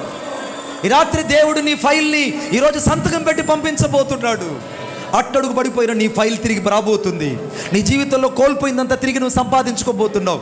ఏది నీ జీవితంలో చూడలేకపోయావో అది నీ జీవితంలో చూడబోతున్నావు. ఏది నిదానించి చూడలేకపోయావో అది నిదానించి చూడబోతున్నావు. ఏది నువ్వు తాకి చూడలేకపోయావో అది తాకి చూడబోతున్నావు. ఏది నువ్వు కనుగొనలేకపోయావో అది నువ్వు కనుగొనబోతున్నావు ఈ రాత్రి. ఓ రియాందా రీనామా షాబా రాబా లాబా. ఓ రాబా నీమా రాబా షాందా రాలాబా. ఓ నా కుమార్తె, నీ హృదయంలోని విచారాన్ని రాత్రి దేవుడు కొట్టివేయబోతున్నాడు.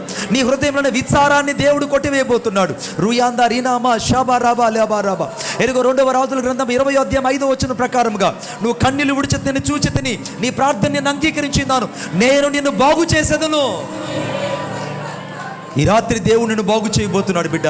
హురా లాబా నీ నామా షాబా రాబా లాబా. ఓ సేవకుల కొరకు రునామా షాబా రాబా లాబా. దేవుడు ఆనంద తైలాన్ని ఉంచున్నాడు. ఈ రాత్రి ఒక గొప్ప ఆనంద తైలము ప్రతి సేవకుని మీదకు రాబోతున్నది.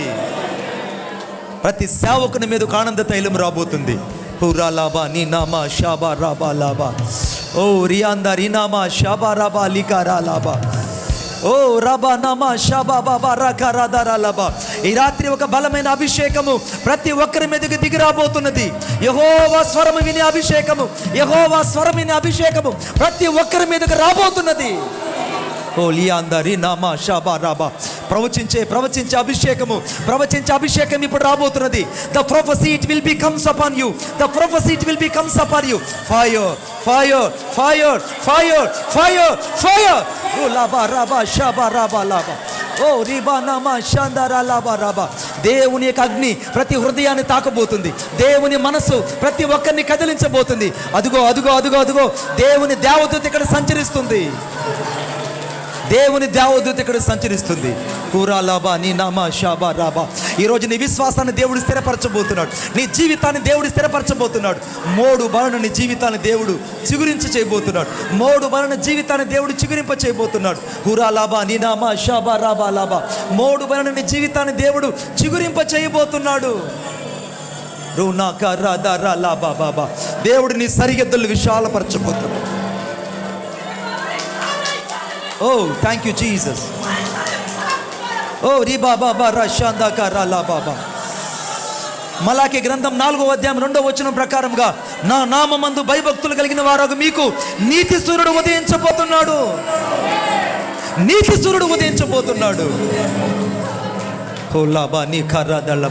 యెషయా గ్రంథం 41వ అధ్యాయం 10వ వచనం ప్రకారముగా, యెషయా గ్రంథం 41వ అధ్యాయం 10వ వచనం ప్రకారముగా దేవుడు నీ జీవితంలో ఆశ్చర్యమైన కార్యాన్ని చేయబోతున్నాడు. ఆశ్చర్యమైన కార్యాన్ని చేయబోతున్నాడు. తన దక్షిణ హస్తముతో నిన్ను పట్టుకొని నడిపించడం నువ్వు చూడబోతున్నావు. దేవుడు తన దక్షిణ హస్తమును చాచి నిన్ను నడిపించడం నువ్వు చూడబోతున్నావు. హురాలాబా నీ నామా షాబా రాబా.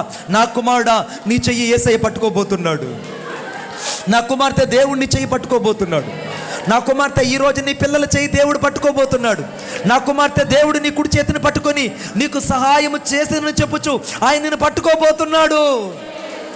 ఓ రియాంద రీనామా షాబా రాబాలిక. ప్రతి గర్భ ఫలాలను దేవుడు ఈ రాత్రి తెరవబోతున్నాడు. దేవుడు పరలోకములో నుంచి కొన్ని గిఫ్ట్ బాక్సులు ఈ సమయంలో కొందరి జీవితాలలో ఉంచబోతున్నాడు. కొందరి సహోదరుల జీవితాల్లో ఉంచబోతున్నాడు. I saw the one vision in the time. I saw the one vision in this time. కొంతమంది దేవదూతలు కొన్ని గిఫ్ట్ బాక్సులు తీసుకొని వస్తున్నారు భూమి మీదకు.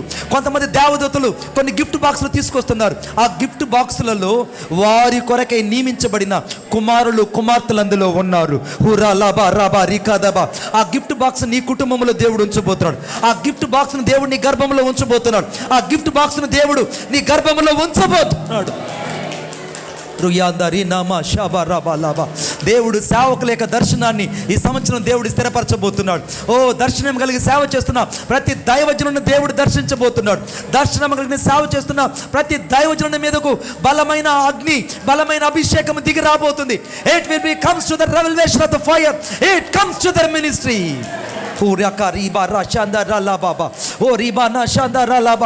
ఇదిగో దేవుని వాక్యం చెప్తుంది. సంఖ్యాకాండం 12వ అధ్యాయం 33వ వచనం ప్రకారంగా ఆయన అభిషేకం నీ మీదకి రాబోతుంది. అపోస్తలుల 2వ అధ్యాయం 42వ వచనం ప్రకారంగా ఆయన బలమైన శక్తి నీ మీదకి రాబోతుంది. యెషయా గ్రంథం 41వ అధ్యాయం అభిషేకం.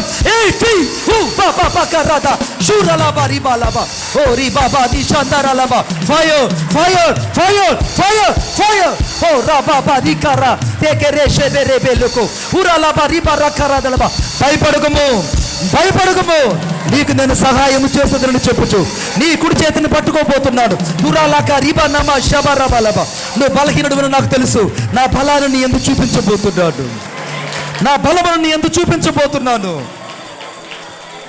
నా బలాధిక్యము నీ జీవితంలో చూపించబోతున్నాను. ఓ రబా రికా రదరా లబా బాబా. ఓ రిబా నమా షబా రబా లకబా. నీతో నేను తలుపు తెరిచి ఉన్నాను బిడా. నీ కొరకు నేను తలుపు తెరుచుచున్నాను.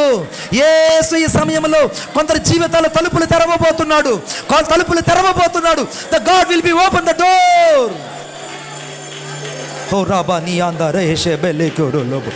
ఓ రబా నీకా రందరా లబా రిబా నమా షబా రబా. ఓ రబా నే హేతే రేబే రేకెలో తోరో లోబో షడకే రే హేతే నెమా నకా రందరా లబా.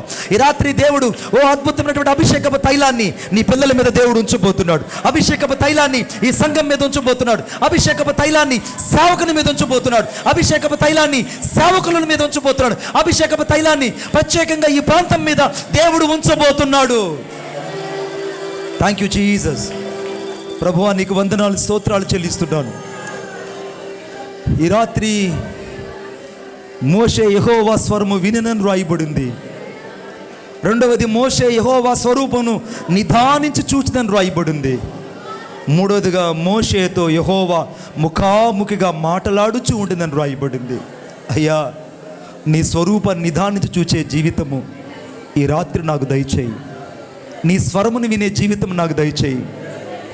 నీవు నాతో మాట్లాడుతూ ఉంటే అనేక ప్రజలతో నేను మాట్లాడే అనుభవాన్ని నాకు దయచేయి. ఈ రాత్రి నన్ను నీ కొరకై మలుచు ప్రభువా. విశ్వాసములో సంఘస్థులు స్థిరపరచండి, విశ్వాసములో స్థిరులుగా మార్చండి. అస్థిరత్వంలో ఉన్నటువంటి ప్రతి దురాత్మ యేసు నామములో బిడ్డలను విడిచిపెట్టి పో. ఈ రాత్రి నీ బిడ్డలలో విశ్వాసాన్ని స్థిరపరచండి, ప్రార్థనా జీవితాన్ని స్థిరపరచండి. కన్నీటి ఉపవాస ప్రార్థన ప్రభువా కోటలను మరలా తిరిగి నిర్మించండి.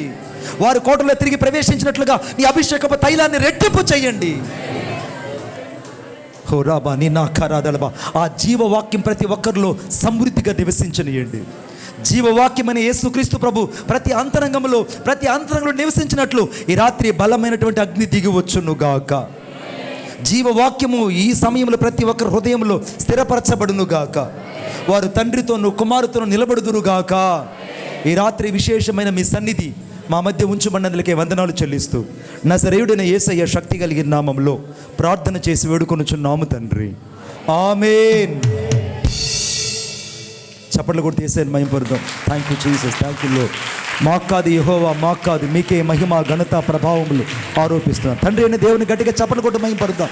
Lord, I praise you, I never leave you Lord, I never leave you, never leave you, never leave you. You are my so and nearest in my life until my last breath, Lord, I believe. పరిశుద్ధాత్మ దేవునికి, నా ప్రియమైన స్నేహితుడు పరిశుద్ధాత్మ దేవునికి, నాకు ఇష్టమైన వ్యక్తి, ఎప్పుడు నన్ను చేయి పట్టుకొని నడిపించేటువంటి నా బాల శిక్షకుడు కారణమైనటువంటి నజరేయుడైనటువంటి పరిశుద్ధాత్మ దేవుడు మన మధ్య సంచరిస్తున్న దేవుని గట్టిగా చప్పట్లు కొట్టి మహిమపరుద్దాం. The Holy Spirit, I love you, I love you so much, love you so much, love you so much, love you so much. In Jesus name, Jesus name, Jesus name. దయచేసి అందరూ కూర్చుందాం. ఈ సమయంలో నాకు ఈరోజు నన్ను ఇక్కడికి ఆహ్వానించినటువంటి మా ప్రియులు శామ్యూల్ అయ్య గారికి ప్రత్యేక వందనాలు తెలియజేస్తున్నాను.